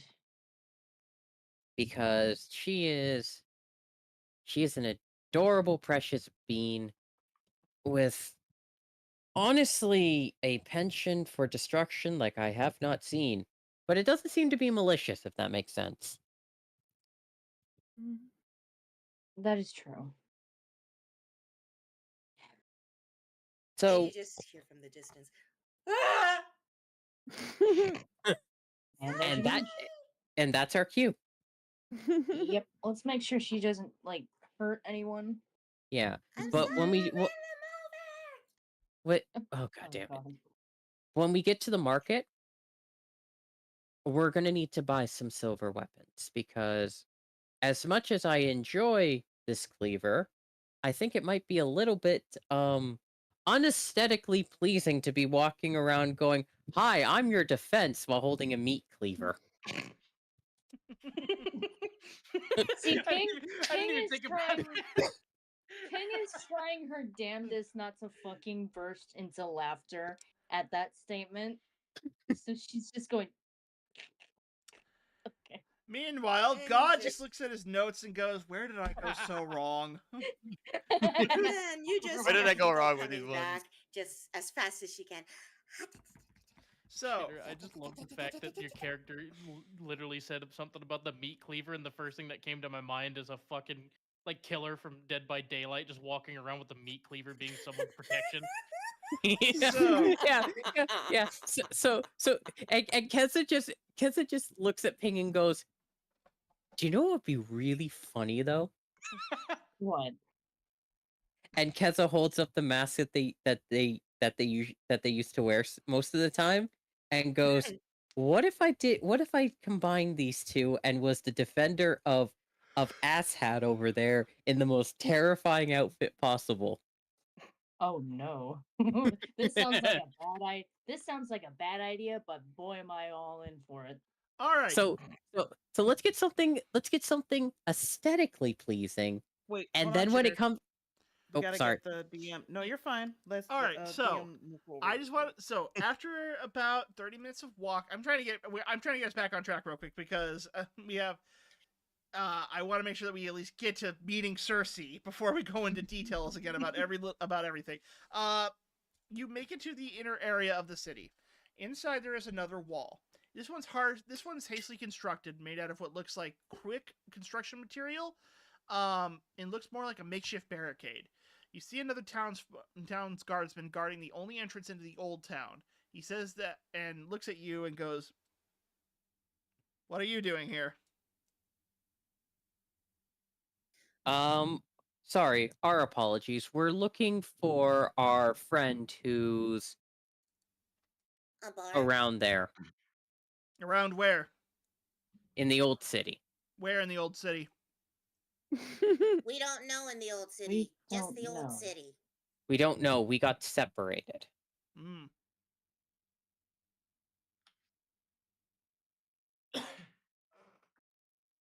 Okay, listen. We came with the whole the holy fuck thingy. I don't know. I'm sorry, we don't have a holy fuck thingy. Not yet, anyway. Yeah, we came with Lord Emperor Waver, and we have his permission to enter the old city. You might have his permission, but you don't have protection. What protection do I we hold- need? What protection? I hold out the meat cleaver. This has been blessed by him. Move out of the way before you feel his judgment. Whoa, okay. Let's. You know what? Let's not do that. I was merely stating that a single meat cleaver, which looks like your moon silver has been already corrupted. I'm afraid that it will not serve you well beyond the barrier into Old Town. Yeah, well then, we'll just go on ahead and try our luck anyway. How about that? Because it would be of no benefit of you to keep people who want to cross over, you know. Let me get this straight. You think it'd be no benefit to prevent you guys from entering the Old Town that's been abruptly taken over by monsters of the night, undead, and various other horrors, because you think you can protect yourself with a single meat cleaver? I can break things in half with a punch, and I can fly. So can I just fly and scout? What were you gonna say, Lamari? Just a simple question, so that we don't need to keep running in these circles. I understand you two are frustrated, but the sooner we just go along with how things work here, the better it'll be for everyone. Looks back to the guy. What do we need to do? If I were you, I'd recommend you stop by the local blacksmith and stock up on a few more moon silver weapons. It won't protect you from everything, but it should get you somewhere deeper into the city. Okay, Keza, you were suggesting to do something like that. Okay, sorry, I'm just. We're tired.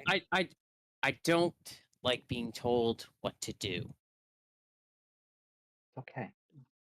He was only trying to make sure we were all safe, and he has similar idea to what you were thinking. And so not for nothing, but it's literally my job to tell people where they can and can't go. So that's kind of like more of a on you type of deal than me. Okay. Thank you, sir. Thank you, sir. Next question. Do you know where the market is? Yes, I do. Can you point us in the direction? Yes, I can. Can you do that right now and show us? Yes, it's right behind you.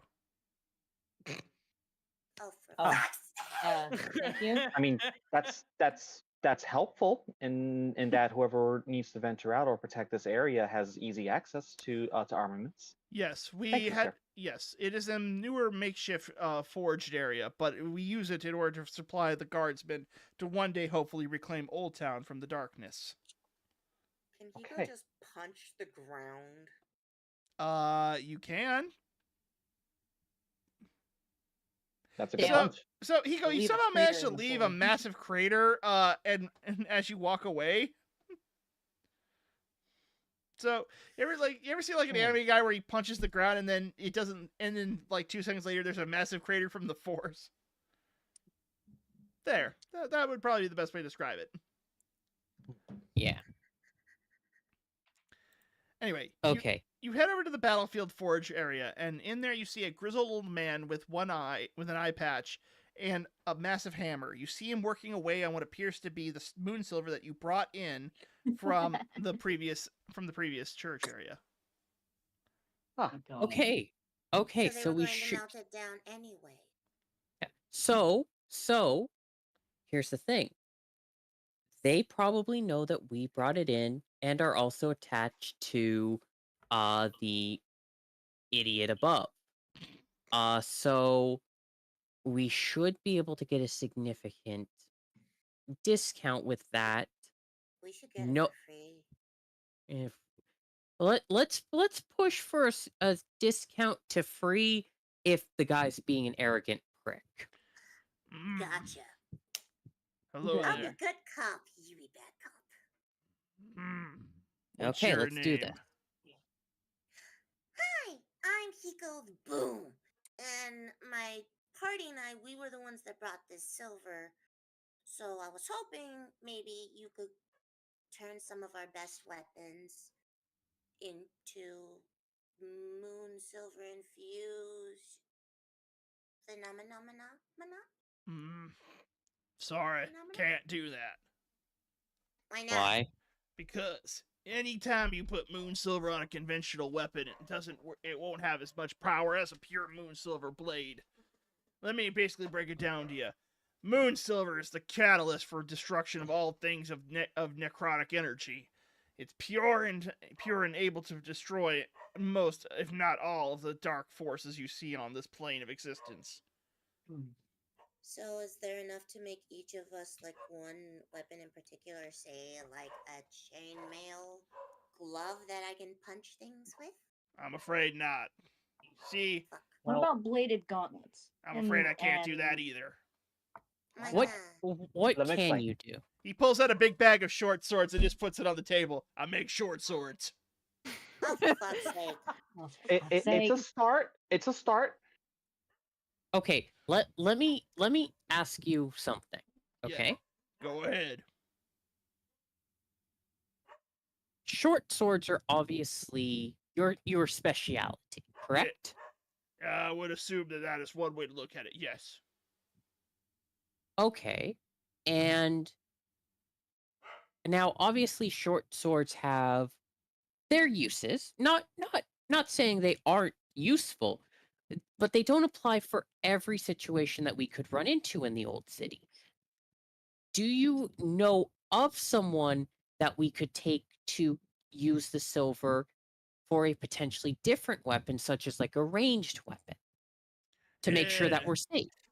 Sorry to say, moon silver does not work as a ranged weapon. You wouldn't have enough in the form of an arrowhead to penetrate and deal damage. Your best bet would have to be some form of bladed instrument or melee weapon. And then, you'd only get a few kills before the moon silver need to be purified. Ping looks at her claws. Okay, hold up. You mentioned purified. Mm-hmm. I have a moon silver cleaver. Is it possible to purify this? Let me take a look at it. Okay. You see the guardsman. You see the blacksmith pull out what looks like a water skin and pour it over the meat cleaver. As you do that, the meat cleaver begins to regain its luster and shine, as if it were brand new, and it's now emitting a more powerful glow. There you go. So all you would have to do is pour water over it? No. Holy water, most likely. No. Holy water, right? This is water blessed by the Cathar of the Church of Sigarda. Her name is Thalia, but she's out of town right now. She managed to bless a decent amount of supply beforehand, but our true armory and the moon silver supplier is still in Old Town, and we need to get in there to reclaim it. I got a question. See. You said she blessed a certain amount of holy water, right? Yes. Why didn't you just fill a bunch of other barrels halfway and pour in just a little bit of holy water and then fill them all the way up so that way it just has an infinite amount of holy water? Let me answer that question with this question. If I were to take a bottle of wine and put a drop in it inside of a barrel, would that mean I have a barrel of wine? No, but there you go. You just answered your own question. Properties completely different. I'm gonna look at the other two here because she's clearly not understanding the fact that science that religious studies is important to understand the power of holy water. There needs to be a certain degree of water to blessing to make it work. Okay, hold up. Mm-hmm. Okay, so then, if I may ask you a question about that, just so that I can understand, the logistics of your religion, just so that we play it safe. Mm-hmm. If we were to take a barrel and fill it, say 51% holy water, would it be possible then for it to bless the rest of the water that could be poured in? I don't know. If I give you weapons and armor, will you go into Old Town? Yeah. Absolutely. All right, this conversation sucks. Here's a big bag of knives. Go in there. No. You said armor too. Sucks. Give me armor. Give me. You see him pull out another big bag. Here's a big bag of chainmail. Get in there. Okay, is this moon silver chainmail? Sure, why not? I'm gonna do an insight because I made that crater outside. I'm gonna do it. You just see him start smoking a cigar and look at you. I mean, if it is, you'll live and you'll be happy. If it ain't, you're dead, and I don't gotta worry about you. Either way, I win. All right. Insight check to see if he was truthful about the armor. Yeah, you don't. So I want to roll intimidation to get him to admit truth. This blacksmith is just as bad as me. I love it. Guys, we just got a whole bunch of blades that we know are moon silver, and the armor that's. Yeah, Okay, sorry. okay. It's just. Anyways, let's just grab this and go because clearly we're boring the brainless. You're not boring me. I just don't know if you're gonna live or not. If you manage to get back here, we might talk about giving you access to my better inventory. I knew he was hiding good shit. Sorry, but you gotta understand something. You gotta understand, our supplies are limited, and we have to make sure the town's guardsmen are protected. If you can get back and prove that you succeeded, I'll maybe be able to give you some more stuff. Or if you die, I don't care. Wait a minute. Why would we need you if we get into Old Town properly? You just told us the armory was there. You're right, but who makes the swords? Think of that now. That's fair. Okay, that's fair. I don't use a sword. I punch things. Okay, have you tried grip? All right, so you don't know. So you punch things, right? Okay, here's what we'll do. Grab this end of the sword. She just takes the handle of the sword. All right, now punch forward with the sword. Punch him, Nico. Punch him. All right, she stabs him with the sword like this. No. Ah, my chest. Why would you stab me? Somebody control that child. Well, Hiko, I think you just killed the only blacksmith in town who knows how to work moon silver. Congratulations. After Hiko does this, I'm gonna search the armor or his little like stall and stuff and see if it has any other armor and. Oh my God! Look for the key to get his good shit.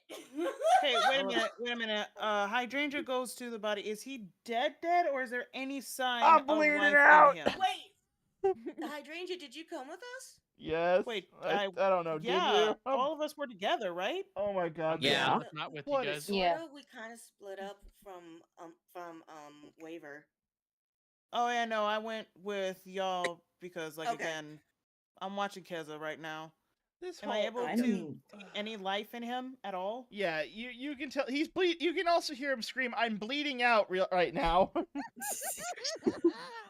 He goes to stitch him up real quick. He sets a punch with the sword. But I don't know what the hell was wrong with her. We are going to beat the shit out of her later. I am so sorry. We will get her out of here. Punch with the sword. You shush. You shush right now. You stabbed an innocent person. Step outside. Innocent my ass. Can you Step please outside right now, young lady? Can you please just get to work and go into Old Town and do whatever you need to do and leave me alone? I'm so sorry, sir. Yeah. Okay, so I searched while he was down and distracted by all the chaos. Yeah, he saw you trying to rob him. Did he see? Did he actually see me? Yes, he did, because he wasn't dead yet. And Hiko, he was trying to tell you to stab away from him. Why did you think stabbing in the general vicinity where he was a good idea? Because he said to.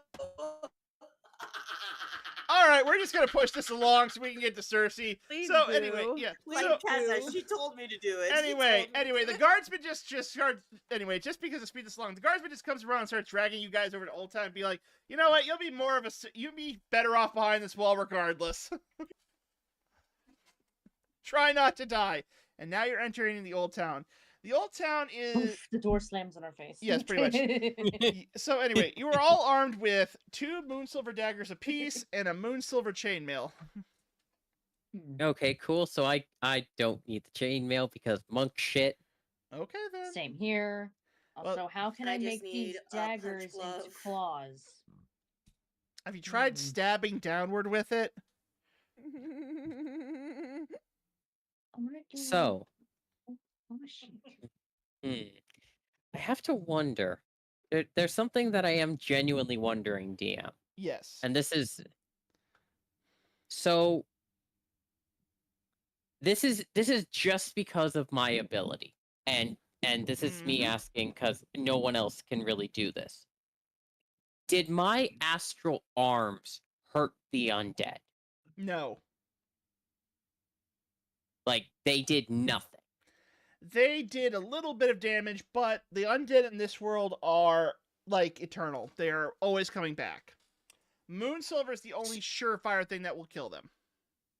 Okay, so is it possible, and this is something that I'm willing to, like, get rid of force damage and put it into, like, slashing or whatever the weapon is it possible to have it be the arm's reach of 10 feet if I use them, but with the weapon in question? Can you hold stuff in the arms? One moment, I'm going to look up the wording for this on how on the wording of it. Right. I genuinely don't know because I've never needed to do it before. Which is reasonable, I think. I still want my claw blades. So, one moment. I'm just pulling up the actual wording of it.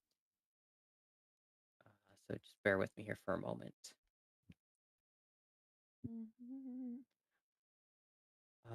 Meanwhile, in our universe.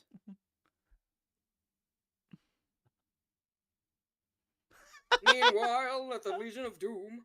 Meanwhile, I just see Hiko going stab, stab, stab, stab, stab. Yeah, she's just flying like 3 to 6 feet above her friends, so that way she doesn't hurt them. She's like, stab, stab, stab, stab, stab, stab, stab, stab, stab, stab, stab, stab, stab. Okay, so I'm going to make an argument for this, and you can tell me whether or not it works. So, the astral arms for strength checks and strength saving throws are using the wisdom modifier. So, so when it comes to strength stuff for holding things, that is used for it. So it can, in theory, hold things. Is that fair to say? Okay, so let me ask you a question then. Are you using your hands to push something with the strength modifier, or are you literally holding up something with your hands like a door? It can do that, yes. It can do both. Okay, I'm going to think about that one for a second, because honestly, I don't really know how that would plan out. I mean, instead of the 4 arms, it could be 2 arms, or even just one solid arm that can hold an extra weapon. Yeah, because it does say that the spectral arms can be used for the strength modifier, they can be used to make unarmed strikes, and the reach is greater. So I'm willing to put on that strength comes from not just like lifting, but there's also like athletics and whatnot, which require you to grip things to move your body. Okay, but my question is your hands able to finally hold the handle of a dagger and stab with it? I would argue yes. All right, we'll consider it. I'll need to think about it, but for now, at least, I don't see any reason why I wouldn't. I actually did look up the information. Okay, what's up? Posed the question. Quickly be right back, okay? Okay. From what everyone is saying, and from what even the forums on Beyond and everything, and all the other information, you can't use weapons with your astral arms, unfortunately. So you're using your arms during your attack action will mean slightly less damage than other monks until your martial arts dice scales. Okay. So you can't use weapons in astral arms. Okay. So that's fair. It all has to be unarmed.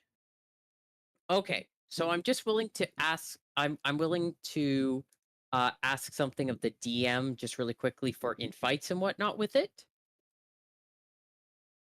With the fact that the monks have deflect attacks, and the arms of the astral self can deflect attacks that target creatures within 10 feet. Is it still possible to deflect it if it is an undead? Yeah, I think that shouldn't be a problem. Okay, so if Keza were to do like arms of the astral self purely for the defensive benefit while still holding onto the weapon, they could still use the weapon and the deflect attack because it's one-handed weapon.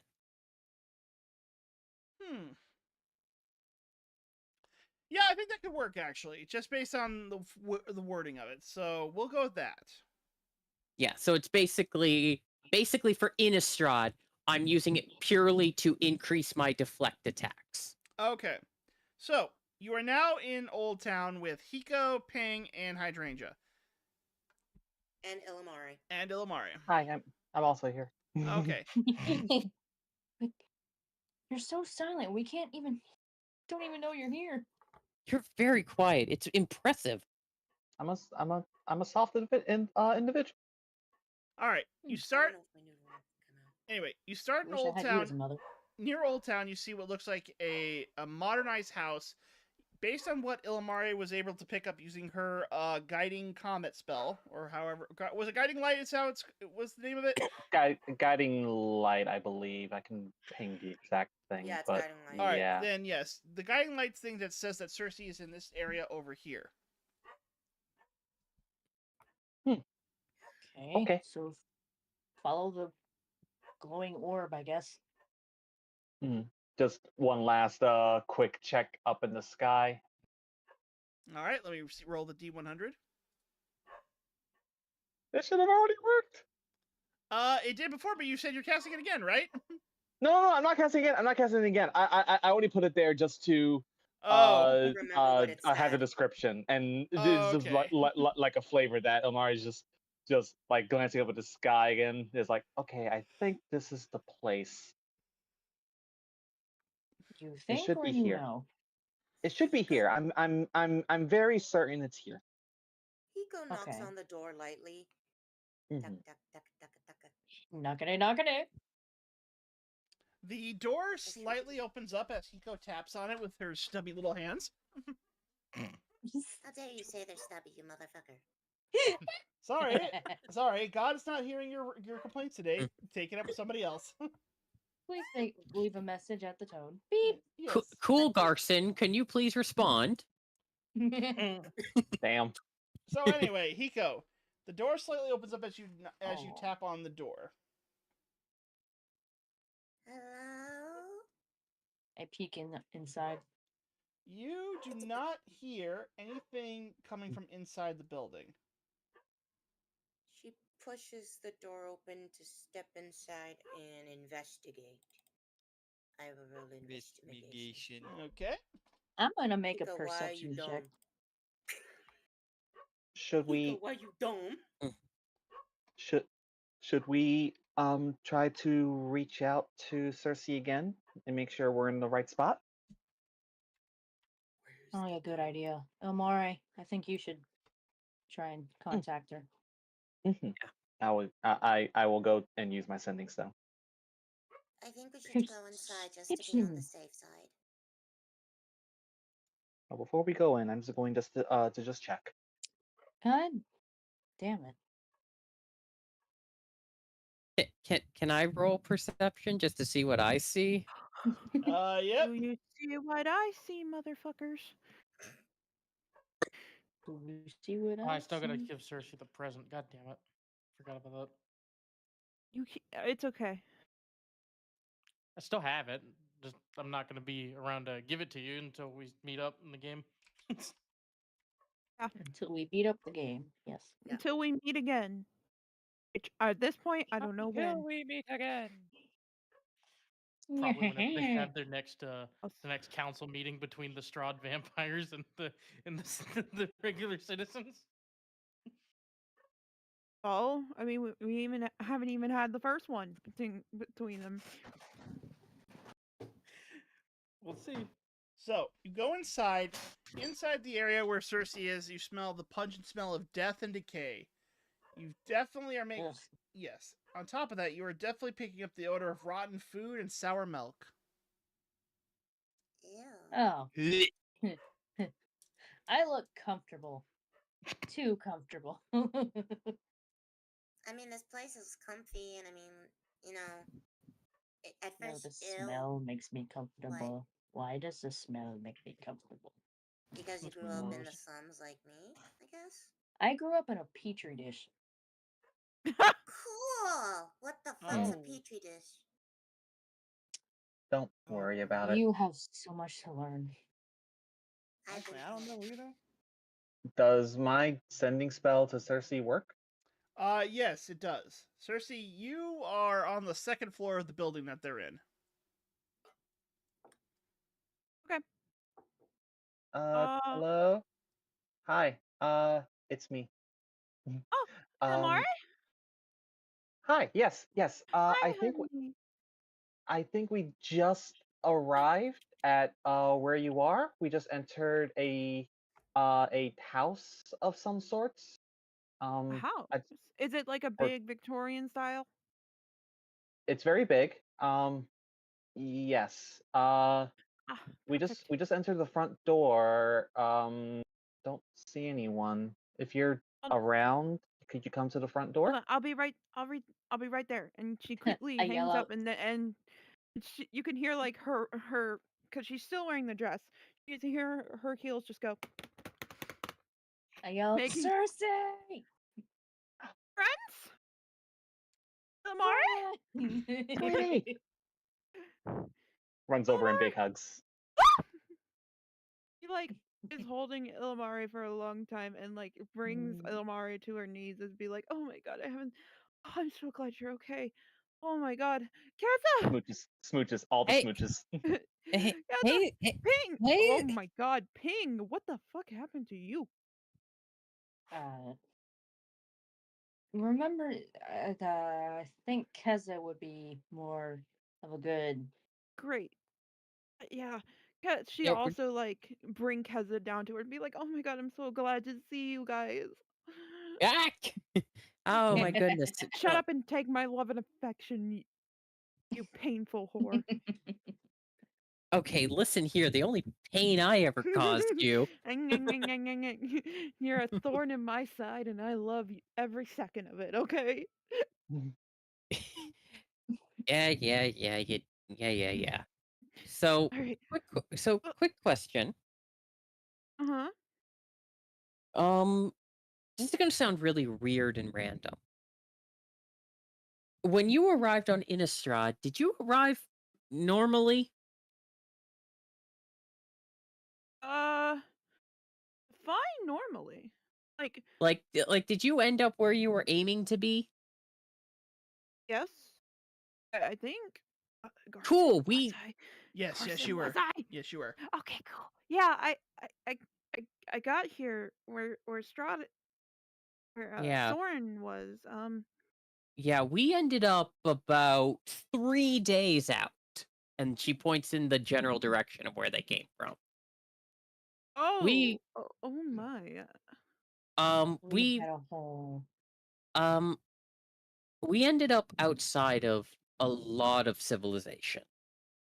And we were surrounded by undead. Yeah. Oh, I have Hiko. She'll like kind of pick up Hiko and kind of hug her and be like, "Hiko." I have a couple questions for Soren. You can ask them as soon as he gets back from the. He's okay. Where is Soren? He went out into town. He should be back soon. Yeah. I don't think he's. I don't mean this maliciously, okay? I want to say this right now. I'm not being malicious or suspicious, but I don't think he's told us everything that's going on. Typical vampires withholding the truth. Of course, vampires will always withhold the truth from us. But there's more. But when I say there's more at stake than what he's saying, there is. I suspected as much. I just. Again, I'm not the person to explain it because I will screw it up. I don't. Yeah, that's why we wait for Soren. Okay, Cersei, sweetie, honey, it's okay.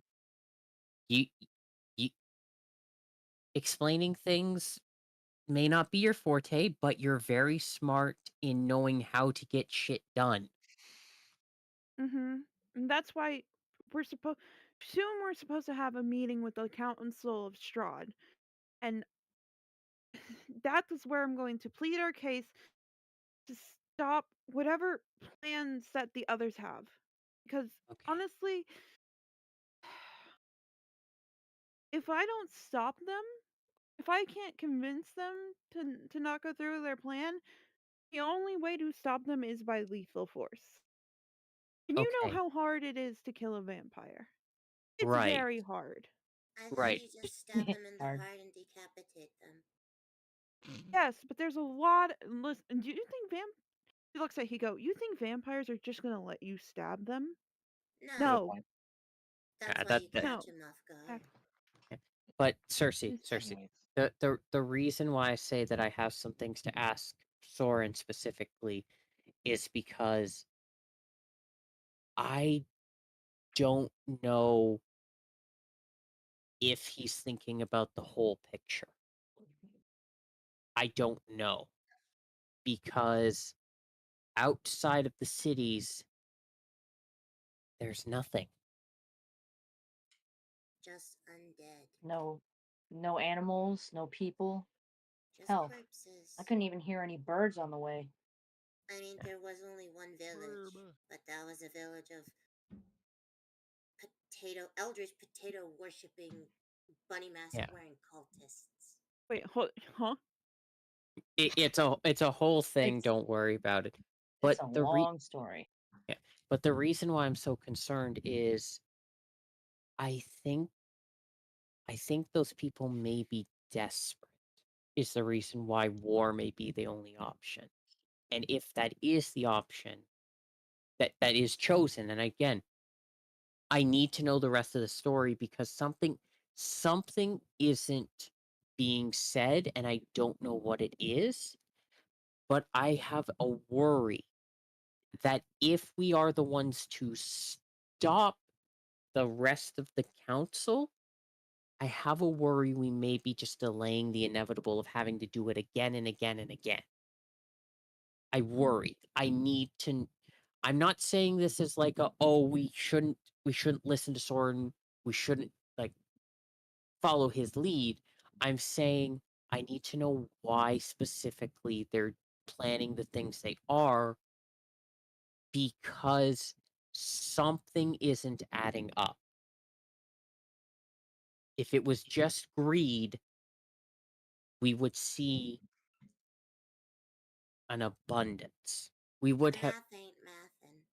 Yeah, something isn't sitting right. She'll pull out her stone. She'll be like, "Well, we need to talk to Soren now." I don't think Soren has one of the stones. No, but he might have his own stone, and she might have a second stone. That as far as I remember, that wasn't preferenced when Serenity last was here. Fair. All right. So you're gonna try to reach Soren on the scrying stone, correct? Mm-hmm. All right. As you reach out to call Soren, you do hear a familiar voice pick up on the scrying stone. Soren does appear to be answering it and goes, "Cersei, is everything all right?" Yeah, my friends are here. That's good. That's good. And I have a lot of questions. When are you going to be back? We need to get you out of Old Town. I'm currently on the outskirts of the city near a small manor. We can talk there. Okay. Stay put and we'll be there as soon as we can, okay? Very well. It should only be about 30 minutes outside of the city. Mm-hmm. All right. All right, see you there. She'll hang up, be like, "All right, we got to go." Relay. Okay, we're going back we're going out of Old Town into a manor where yeah. I can't speak for 1 second. English. You're a bard. You should be able to speak. I speak the language of sexy, not the language of English. Okay. Can definitely You mean common? Somewhat common. Anyway, broken common. Got it. Broken common. So,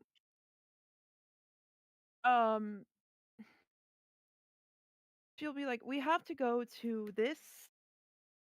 We have to go to this manor where Soren is at. It's only 30 to 45 minutes out.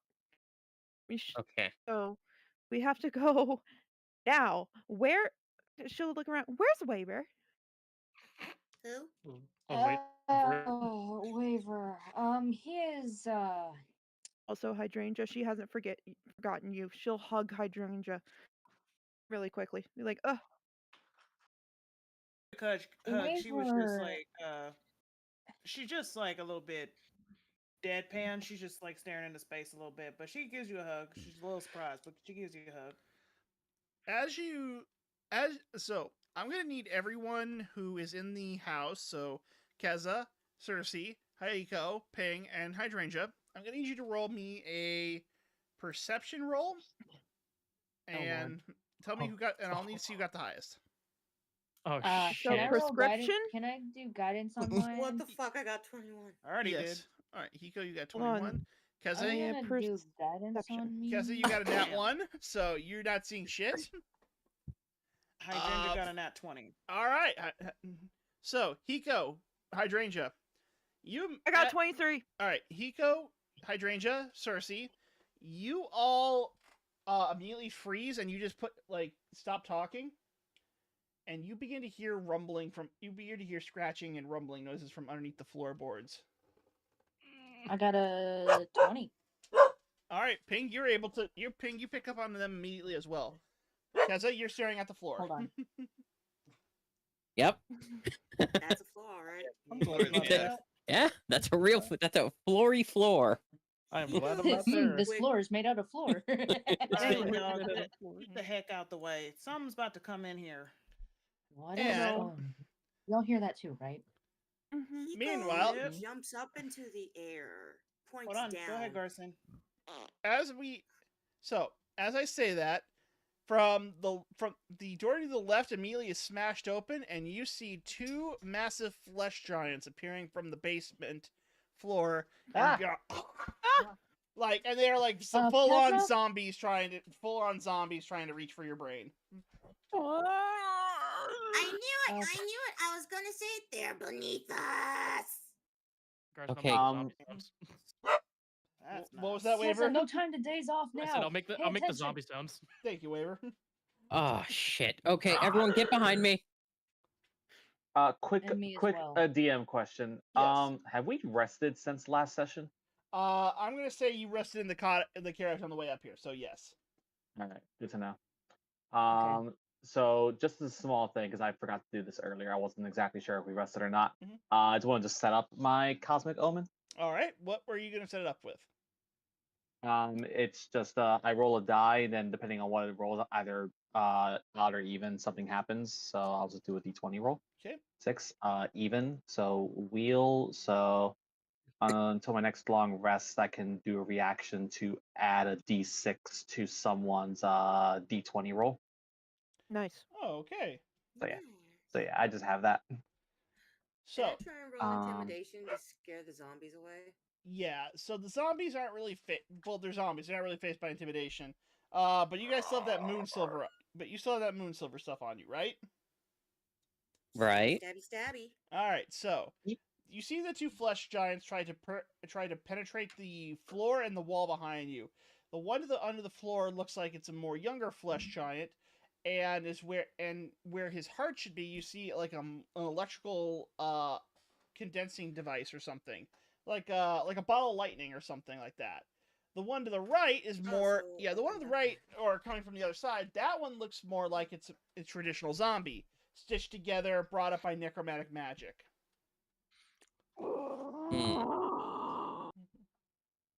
something like that. Yes, exactly. Yeah, Hiko's just gonna stab the one with the conductor for a heart. Okay. Roll for initiative. Actually, Hiko, I need you to roll me a d20. Okay. Udon's on my desk right now. He's being a menace to society. Hiko? Okay. I was going to ask, I need you to pick odd or even before you make the roll. Oh, even. Okay, now re-roll the... Well, you're going to have to re-roll it now because I can't use that roll.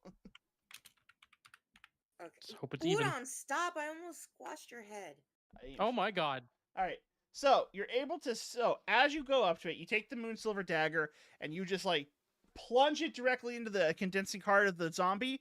The energy escapes from the condenser or whatever's keeping it alive and fries the zombie with pure electrical energy.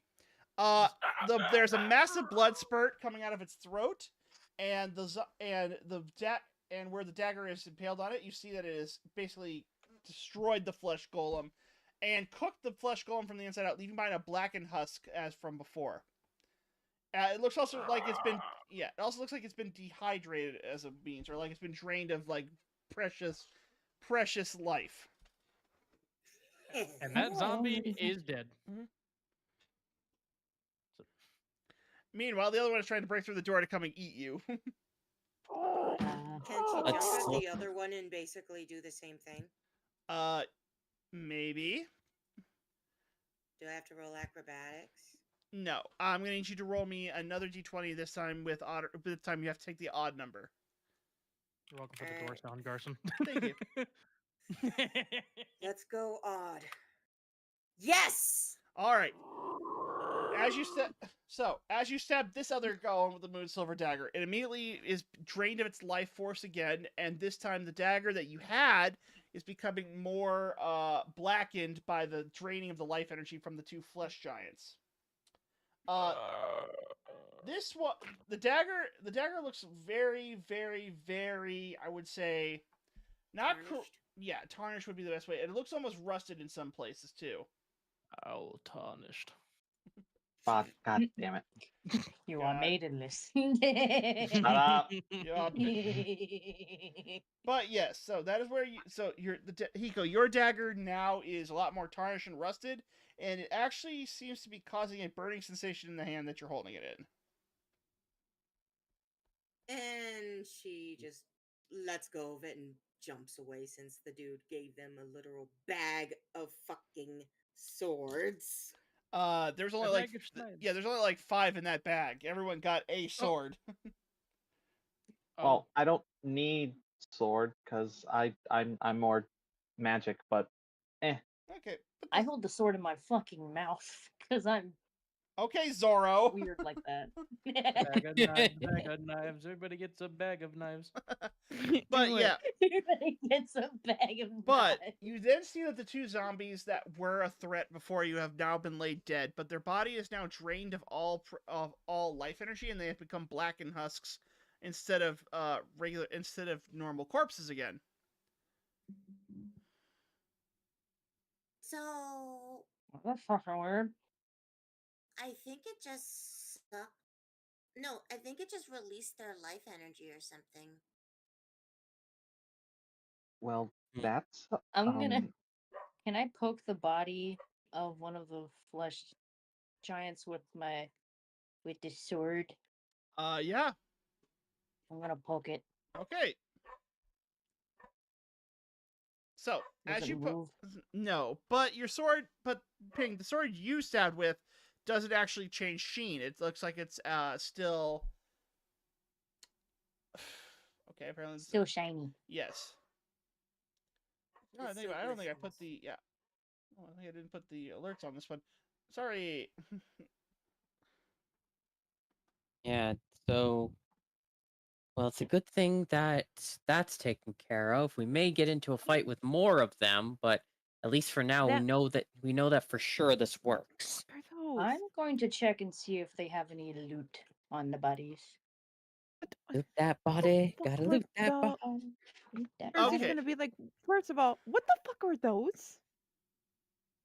He's never seen giant golems. again, I will say she has not been out of the house since she got there. So therefore, she has not been outside. She doesn't know what's been going on outside. Cersei, those are the undead that we mentioned before. This is the reason why I want to talk to Soren, because things are getting worse. Yeah. Oh my god. Yeah, no, we've got to go now. Also, there is some loot on the 2 flesh golems. Okay, what is the loot? You find you find 2 lockets.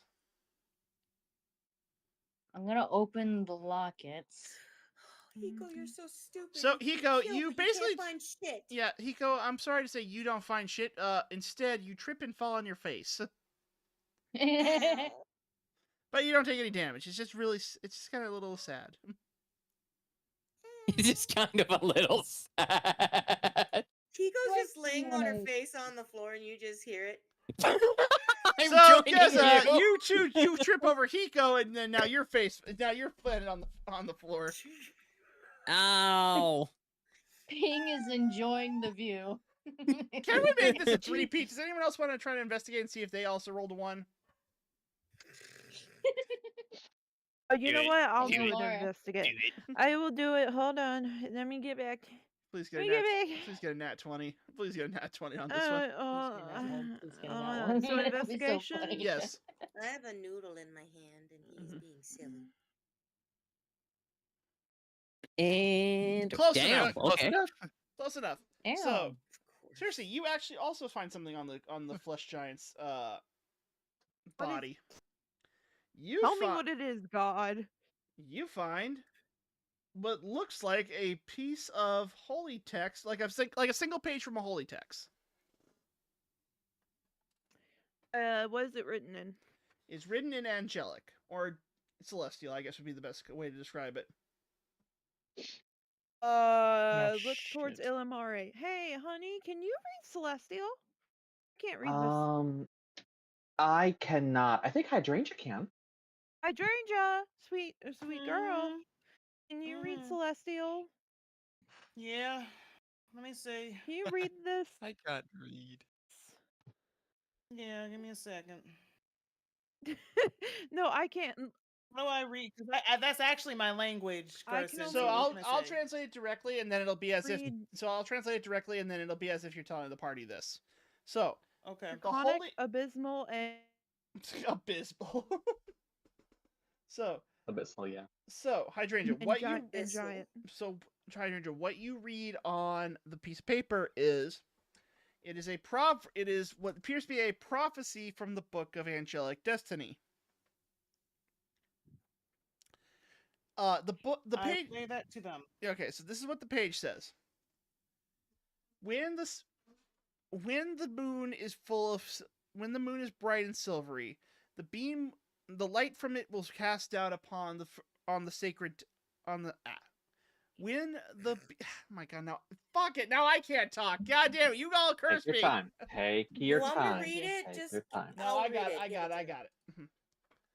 When the moon is bright and full, the ancient prophecy states that those who believe in the divine will be the saviors that are entrusted with the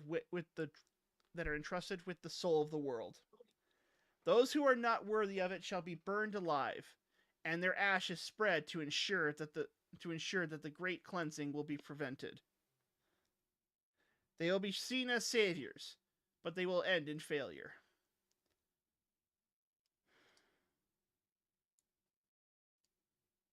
Did you say soul of the world? Yes, I did. Did you say the last thing said failure? Is this a prophecy about us? Could you pop it into text, like at me as player asking, just so that we can see it? I would, but I can't find the text document. Oh, you just read it off the cuff. Got it. I'm not saying that, but it's As true. The Holy Scripture says, when the moon hits your eyes like a big pizza pie. God fucking pizza pie. That's damn it. summary.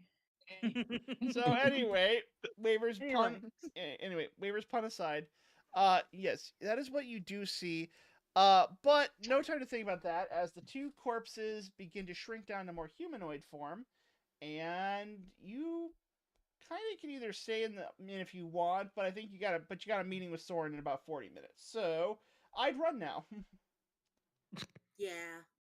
Yeah. Let's do it. Get out of here. Cersei picks up the skirt of her dress. She starts running. Put it in first Following. gear. Kiko just lays on the floor. Keza does get up very slowly, stretching. Kez is gonna go and put it in that first gear, just. I mean, last time we did jumper, so like I don't blame her. Yeah. I'm getting up very slowly and carefully. I'm helping Keza up. I'm gonna help Keza up. Doing those mile sprinters, fucking And stretches. check her eyes again. Are they any different?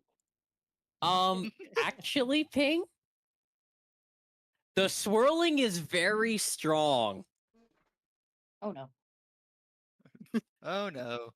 And she just quietly thinks to herself, "Who the fuck are you?" But she doesn't have time to really think about that as she helps Keza up and follows the rest of the others. Yep, let's move. Ow. Come on. Yep, moving. That hurt. I know. You had a mouthful of floor there. Okay. I got a mouthful of Hiko is what I got. Hey, yo. Oh, Hiko sounds so sad at that. She's still on the floor on her face, just. So, Hiko, sweetie, come on, let's go. Anyway, yeah, context. Fuck context. We haven't got any context. Anyway, the three of you. Got time for that. Yeah. Anyway, the five of you actually. Sorry, I miscounted. You end up leaving the mansion, the small inn where Cersei is in tow, and you manage to appear before the massive mansion where Soren is said to be Soren's said to be available. You do head inside. It's actually warm and lit. There appears to be not that one. I grabbed all your guys's. I grabbed all your reactives and moved it. Bruh. Okay. You go inside, and it looks like. Why are you moving? Why are we moving without control? Because I said so. Because I said so. Anyway, you arrive at the Last Light Inn. Wait, where have I heard that name before? Baldur's Gate? Oh, that's yeah, it. This is Baldur's Gate. Whoa, wait, never mind. I'm changing the name now. I completely forgot that was what it was called. Why not call it Silver Feather? I like that one. I like that name more. That's beautiful. I like that. Yee. So, wrong button. So, you appear in the Silver Feather Inn. There seems to be a massive amount of what looks like a warm, inviting presence, and it looks like you are also surrounded by several vampires wearing suits of armor. Okay. Okay. Okay. Oh no. On the floor. Lord Soren is waiting for you. Understood. He says he knows you have many questions. Yeah. Can someone just carry me over? I want to lay them. No. I'll carry Hiko over my back like a sack of potatoes. Sack of potatoes. Like a sack of potatoes. That's gonna be the joke. Potato. Potato. Oh. Anyway. Oh. Anyway. Oh wow! Oh wow! Too big of a Soren picture. Soren. That Nephew got whiplash. That motherfucker is big. You're on the wrong layer, I think. Yeah, I think so. Token layer. I'm definitely on the wrong one. Anyway, there we go. Soren. How you've grown. And now he's big. Anyway, Soren is. Anyway, so Soren is inside the dining hall, sitting at the banquet hall, but he's not eating. You see his hand. You see his head in his hand. It looks like he's sitting next to the fireplace. He's very much just, he doesn't seem defeated, but he seems like he's deep in thought.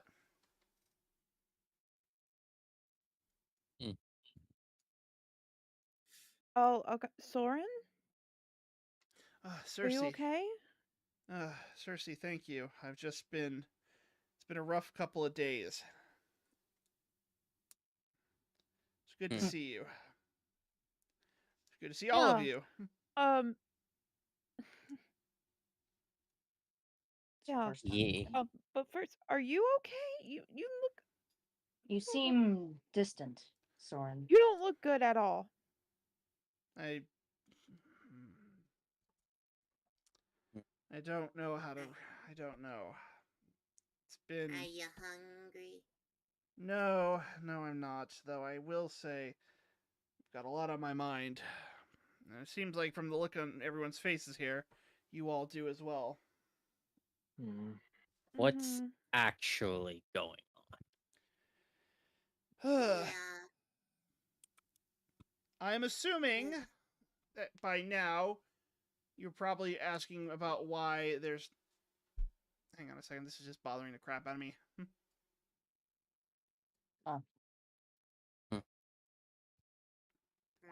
There we go. Okay. I don't know why none of you guys moved your character tokens into the room where Soren was. That just was. I'm sorry, I was waiting on you to fully fix his size. Yeah. I'm working on that right now. I'm holding my ball python and he's too comfy and he's laying on my hand, so I can't. Right, there we go. Hands. Okay, so table there. Okay. RV has kidnapped my hand, so I can't do anything. Udon has kidnapped my hands. I cannot do anything. I need Cersei tokens so Amari can hug her. To answer your question,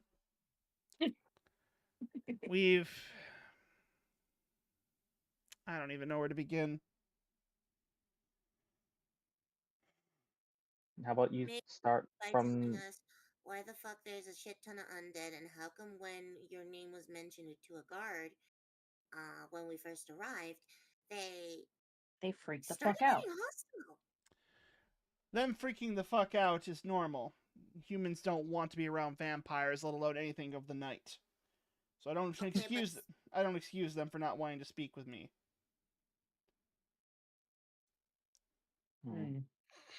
But what's actually going on? Because we admittedly had a tiny bit of a mishap and we're 3 days out from where we were supposed to be. On the way here, however, there was no real sense of life or growth or even guarded expansion outwards from the cities. And a scary dude with the banjo. Yeah. So what is actually going on, Soren? Why do these vampires actually want to do what they're doing? Is it because they're greedy, or is it desperation?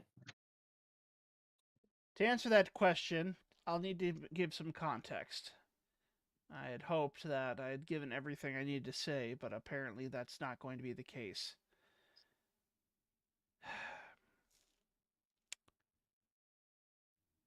When Avacyn was created, she was created for one purpose: to give humanity the tools to defend themselves against the creatures of the night here on Innistrad. Basically, she would provide protection, they provide worship, and vampires would not be able to exterminate the food supply quickly. It was, for a time, the only solution I could think of to keep the plains safe.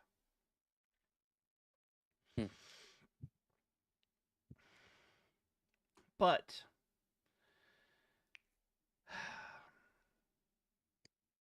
what I didn't say is that Avacyn has been dead for quite a while. Why? I'm sorry, what did you just say, Hiko? Why? What happened? When the Eldrazi first came to when I first found them, we sealed them on a plane known as Zendikar. They were designed to do one there. They would not cause any problems in the multiverse. You can't kill an Eldrazi. You can only bind them to a plane of existence. Zendikar's rich amounts of mana.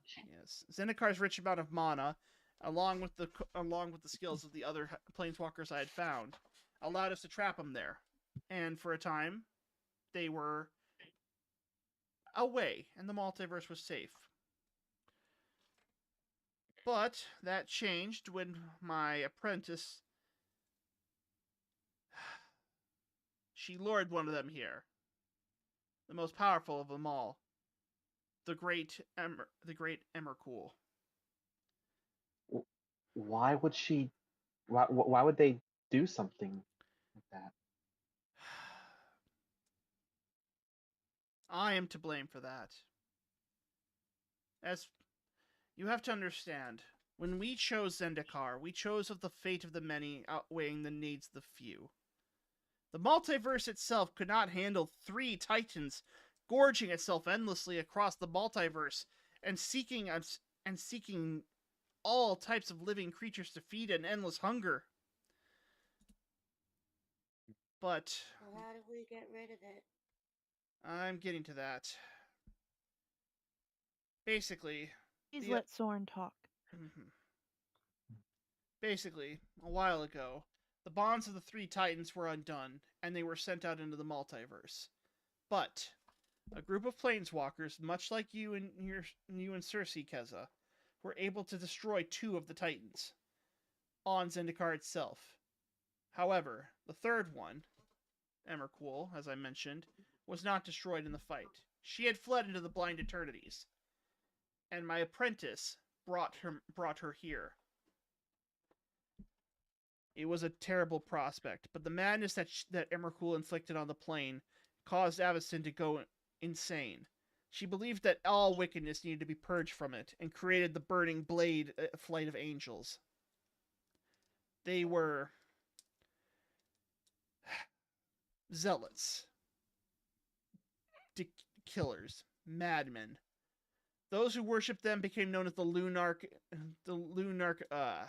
Inquisition. And they had but one goal: no one expects the Lunar Inquisition. Okay, Hiko, here's a plush toy. You play with this now while I speak. But Hiko is right. The Lunarch Inquisition purged the heretics from the plane of Innistrad. Those who worshipped Avacyn became members of that church.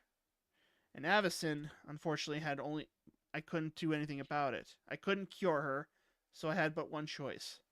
I had to destroy her. In my absence, and from the energy drained from me from the destruction of Avacyn itself, I had but one goal: trying to find a way to prevent the Innistrad from falling. And I was in luck. For another angel rose to take her place, Sigarda, one of Avacyn's many, I would say, flight broods. Okay. But this Sigarda is not subject to the same madness that befell Avacyn? Sigarda's flight was designed to do one thing: to be a salvation for humanity. The other angels, they took their flight's oath too literally. But because Sigarda's flight was designed to protect humanity and aid those who needed protection, her madness invoked her to the ability to protect humanity as a singular force. Where the others fell, she found the ability to strive forward and become stronger. That's why she is now the new head of the church. So can we meet her? Is she alive or is she dead? That's where things get complicated. Well, she just flops on the floor with the plushie. Okay. Now, I had to explain all of that because what I'm about to tell you must not leave this inn. You may tell your friends, but if word gets out, we are in deep trouble. But we're all here. I don't have friends. Other than these. Other than this group, I don't have friends. So you have friends then? Yes, continue. I was dragged along with these fuckers. Anyway, continue, please. Anyway. Thank you, Cersei. I brought you here because I believe that at the time, one of the flights of vampires were trying to recreate the events that led to the destruction of the Flight of Angels. And how did the destruction happen? Emmercool. She's still on this plane of existence. And trapped, for the most part. I don't like how you said that last bit. Is that a good thing or a bad thing? Is there a way to strengthen whatever is keeping her at bay in order to basically permanently seal her away and prevent her undead army from continuing to rampage this world? Her army is not an undead army. It is an army of otherworldly creatures. And as for strengthening it, you may be able to strengthen it if you could reach it.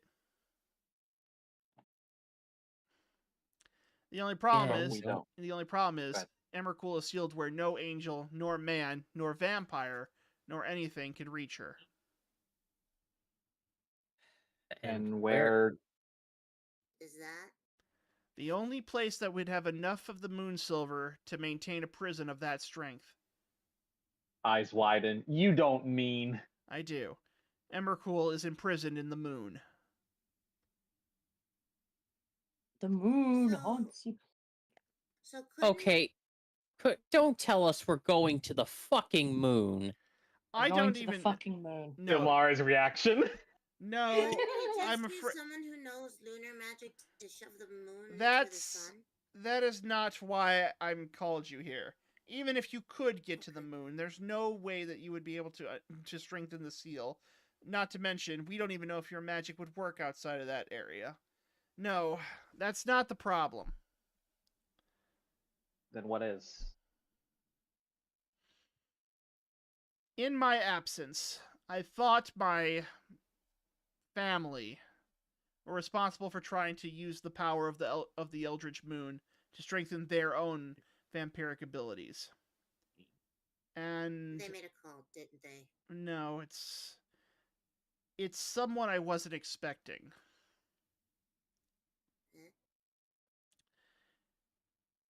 It's a new flight of vampires and a new pack of werewolves. Wonderful. A hybrid is leading them. What? Hybrid. Yes. That is why I'm distraught. A vampire you can easily kill using stakes, sunlight, the traditional means, holy water. Werewolf, fire is typically what's mostly used, but they're pack animals. This is an abomination of something I have never seen on this plane, nor have I ever seen anything like it. Why don't you just fill them full of silver? They are immune to moon silver. Go. Enough. The hybrid, whatever it is, we have no record of it in any type of catalog of creatures of the night. It is an entity of itself. It runs at night and stalks the prey of its victims with full intent of hunger and of a vicious killer. But then by day, it's as if it can become either wolf or vampire. It fears none of the weaknesses that we've seen. And at night, it's a bloodthirsty destroyer of all things. I knew that they were desperate when you mentioned it. I assumed it was I assumed it was Olivia or my grandfather Edgar. But when I found them, their blood had been drained and replaced with a silvery essence. What? Unicorn blood.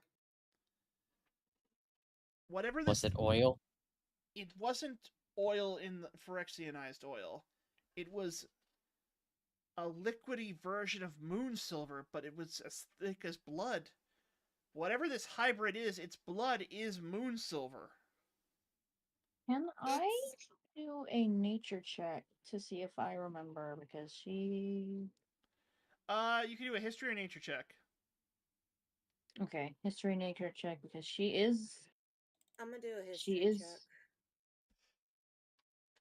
I'm enjoying this idea for a plot line because I have a You know what? feeling I'm I know gonna where do a you're going nature with it. check because that's God better. damn it, Hiko. Hiko, you don't remember shit. Nature-wise, you are God familiar with... damn it. Yeah. Nature-wise, you're familiar with lycanthropy and how it is like an afflicted curse, but you've never heard of anything that changes the blood of the creature it's afflicted on. No, I was thinking like the silver like blood. Because Oh, she then, knows that yes, Ping knows that silver blood is unicorn blood.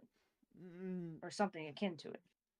Not here it isn't, but I get where you're coming from with the thought pattern. I mean, didn't something with silver blood leave scratches on the carriage and someone touched it? Soren immediately stops what he's doing and drops his fork at the mention of this. What? Yeah, someone touched the liquid stuff and it got into them. Oh no. We should show him the carriage. Wait, are the Hiko, marks still there? You aren't Hiko, you aren't thinking that, oh fuck, he's at the church being worshipped right now. He's at the what? Oh, yeah. The very definition of well shit. Waver's at the church being worshipped because he decided to show off his celestial heritage. Was Waver exposed exposed to the silver blood? Yes. I don't know. What? Yeah. Yeah. Yep, he was. Oh no. Then he's near. It was about 3 days ago. No. Once the blood infects someone, it acts as a second pair of eyes, a secondary body. He knows where we are. Well, if he doesn't know where we are, he just knows where the fucking church is because he's being worshipped as it. Because they saw that also the magic fucking hammer. He decided to bring that out, and they decided he wasn't an apostle anymore, but like a second coming of their god or something. Which was very hilarious to watch, by the way. I just have one question to ask. Yes. I need to ask this, and it is very important that you answer this right now. Has Waver ever let anyone inside of a building before? And as in, invited anyone in? No. Not that I know of. Because if the hybrid... No, that's wrong, you guys. He was invited into the church. Oh no. If Waver was invited into the church, then the hybrid could be invited in as well. And if he's invited inside the holy domain... No, it's bad. If he's invited into the church, the holy magic won't protect it. We need to go to the church. We need to leave right now. The Rebans already suffered a massive attack in the last couple of days. I didn't know why it was happening, but I had my suspicions. But if this is true, then whatever that eldritch abomination is doing in this city, he's going to be taking a lot of innocent lives with him, and that is something we cannot allow. If he's Waver's a lost cause. No. I don't know if he's a lost cause yet, but if he is, are you prepared to kill him for the safety of this? Yes. Oh, gladly. She Ping cracks her knuckles. You Sure. In his face. Yes. Okay, I was expecting you guys to have a little bit of pushback for killing one of your friends, but we're gonna put that aside right now. Oh no, he's an asshole. He's an absolute asshole. Still our friend. It's just like he will not hesitate to kill any of us. So I was left to die. Okay, I'm going to. There's a story behind this, and if we weren't pressed for time, I'd be asking about it. But we need to go right now. I was going to say 2 words: Eldritch potatoes. Don't ask. Okay, as you all rush outside to the church area that you see before you. Yeah, we're going back into town with Soren. He turns into a bat. Soren's a very clever vampire. Okay, don't worry about him. He can hang on my antlers. It's fine. Okay, I was just concerned because it's like, oh, we just ran past a guard. Oh, hi, Mr. Vampire. Oh no. He knows not to be in vampire form when he's sneaking into a town. He's not stupid. He's been around for millennium. I have this cute image in my. The heck? That was Cersei's. That was Cerrone's entry music. I have this cute image in my head of Soren in bat form just hanging off of Ping's antlers. Okay. As you make it to the outside of the church, I should walk through the town. As you make it to the outside of the church, you don't see the church itself, but you do see a massive ring of people. They are all dancing around in rabid animals, and you see the moon silver blood coming off of their mouths. And oh, lovely! This is great. Jesus Christ! And Lord, here we go. And in the middle, you see what looks like a tall, stout figure, holding in his hands what looks like a musical instrument as he plays a song for all of the people around him to dance to. These crazed individuals. These crazed individuals. Is this instrument a banjo?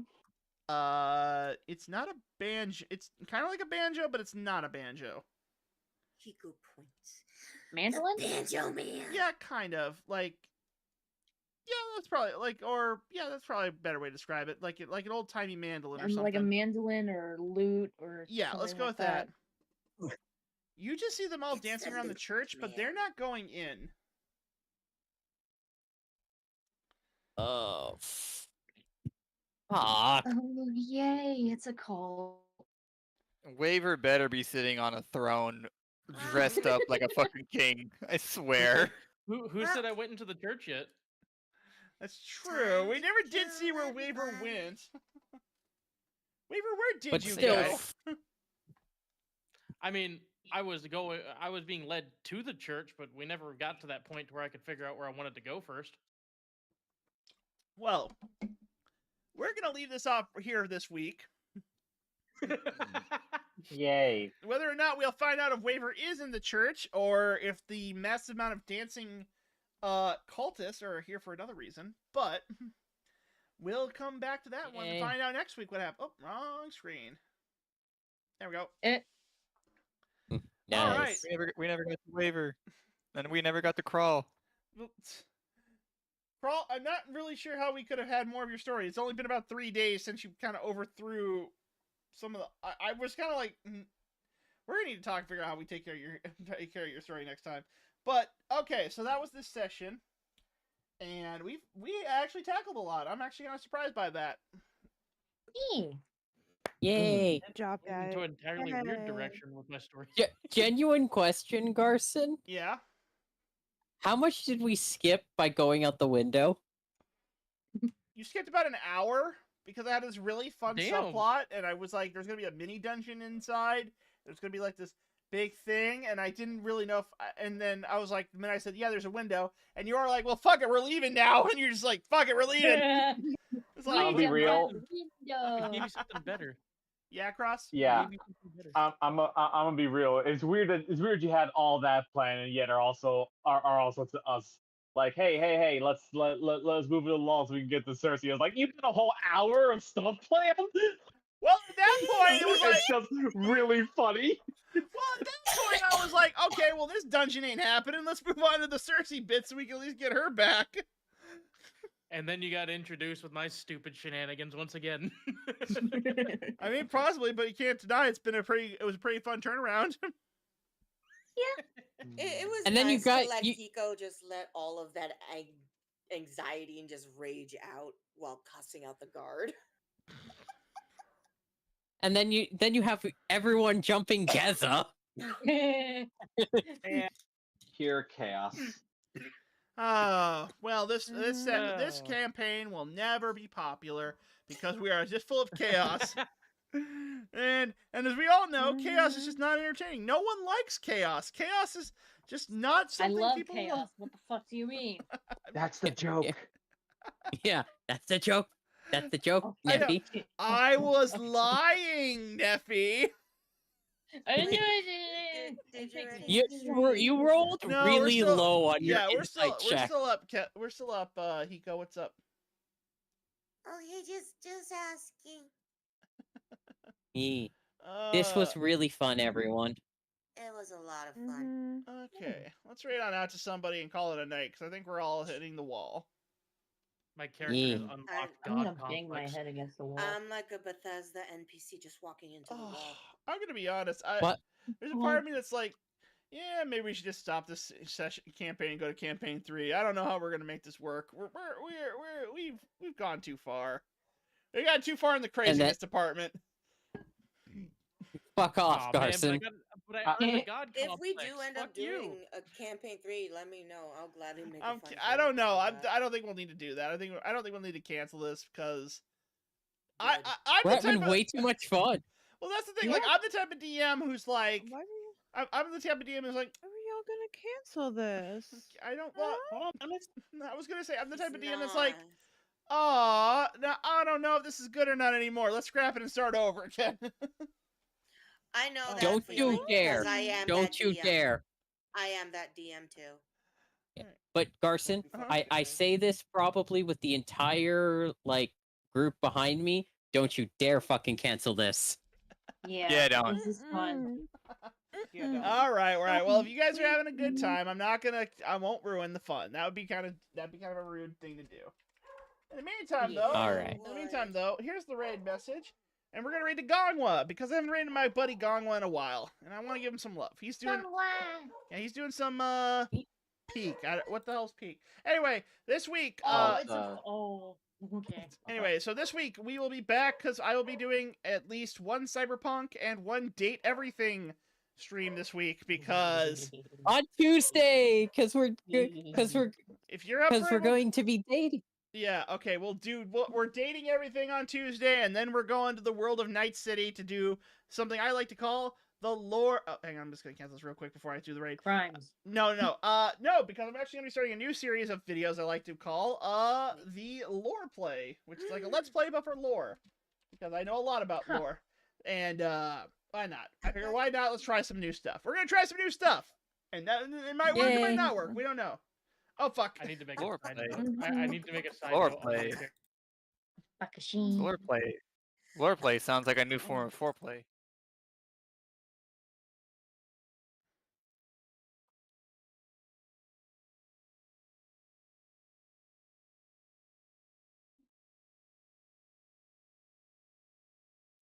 Oh. All right. Night, everyone. All right, hang on. Looks like the raid didn't work. I'm gonna try this again. Oh, God. Good job, Garson. God damn it. Take care, peoples. Take care, everyone. I'm gonna. One job, Garson. I had a lot of jobs. Garson. What? Garson. What? I need you to make a fucking mental note on my character, or at least make a note on a notepad or something about my character, because I'm gonna do it too. All right. Just put waiver and then put an asterisk. Gained God complex. Fine, I'll add that. All right, everyone. Bye. Bigger God complex. All right. Bye, everyone. Bye.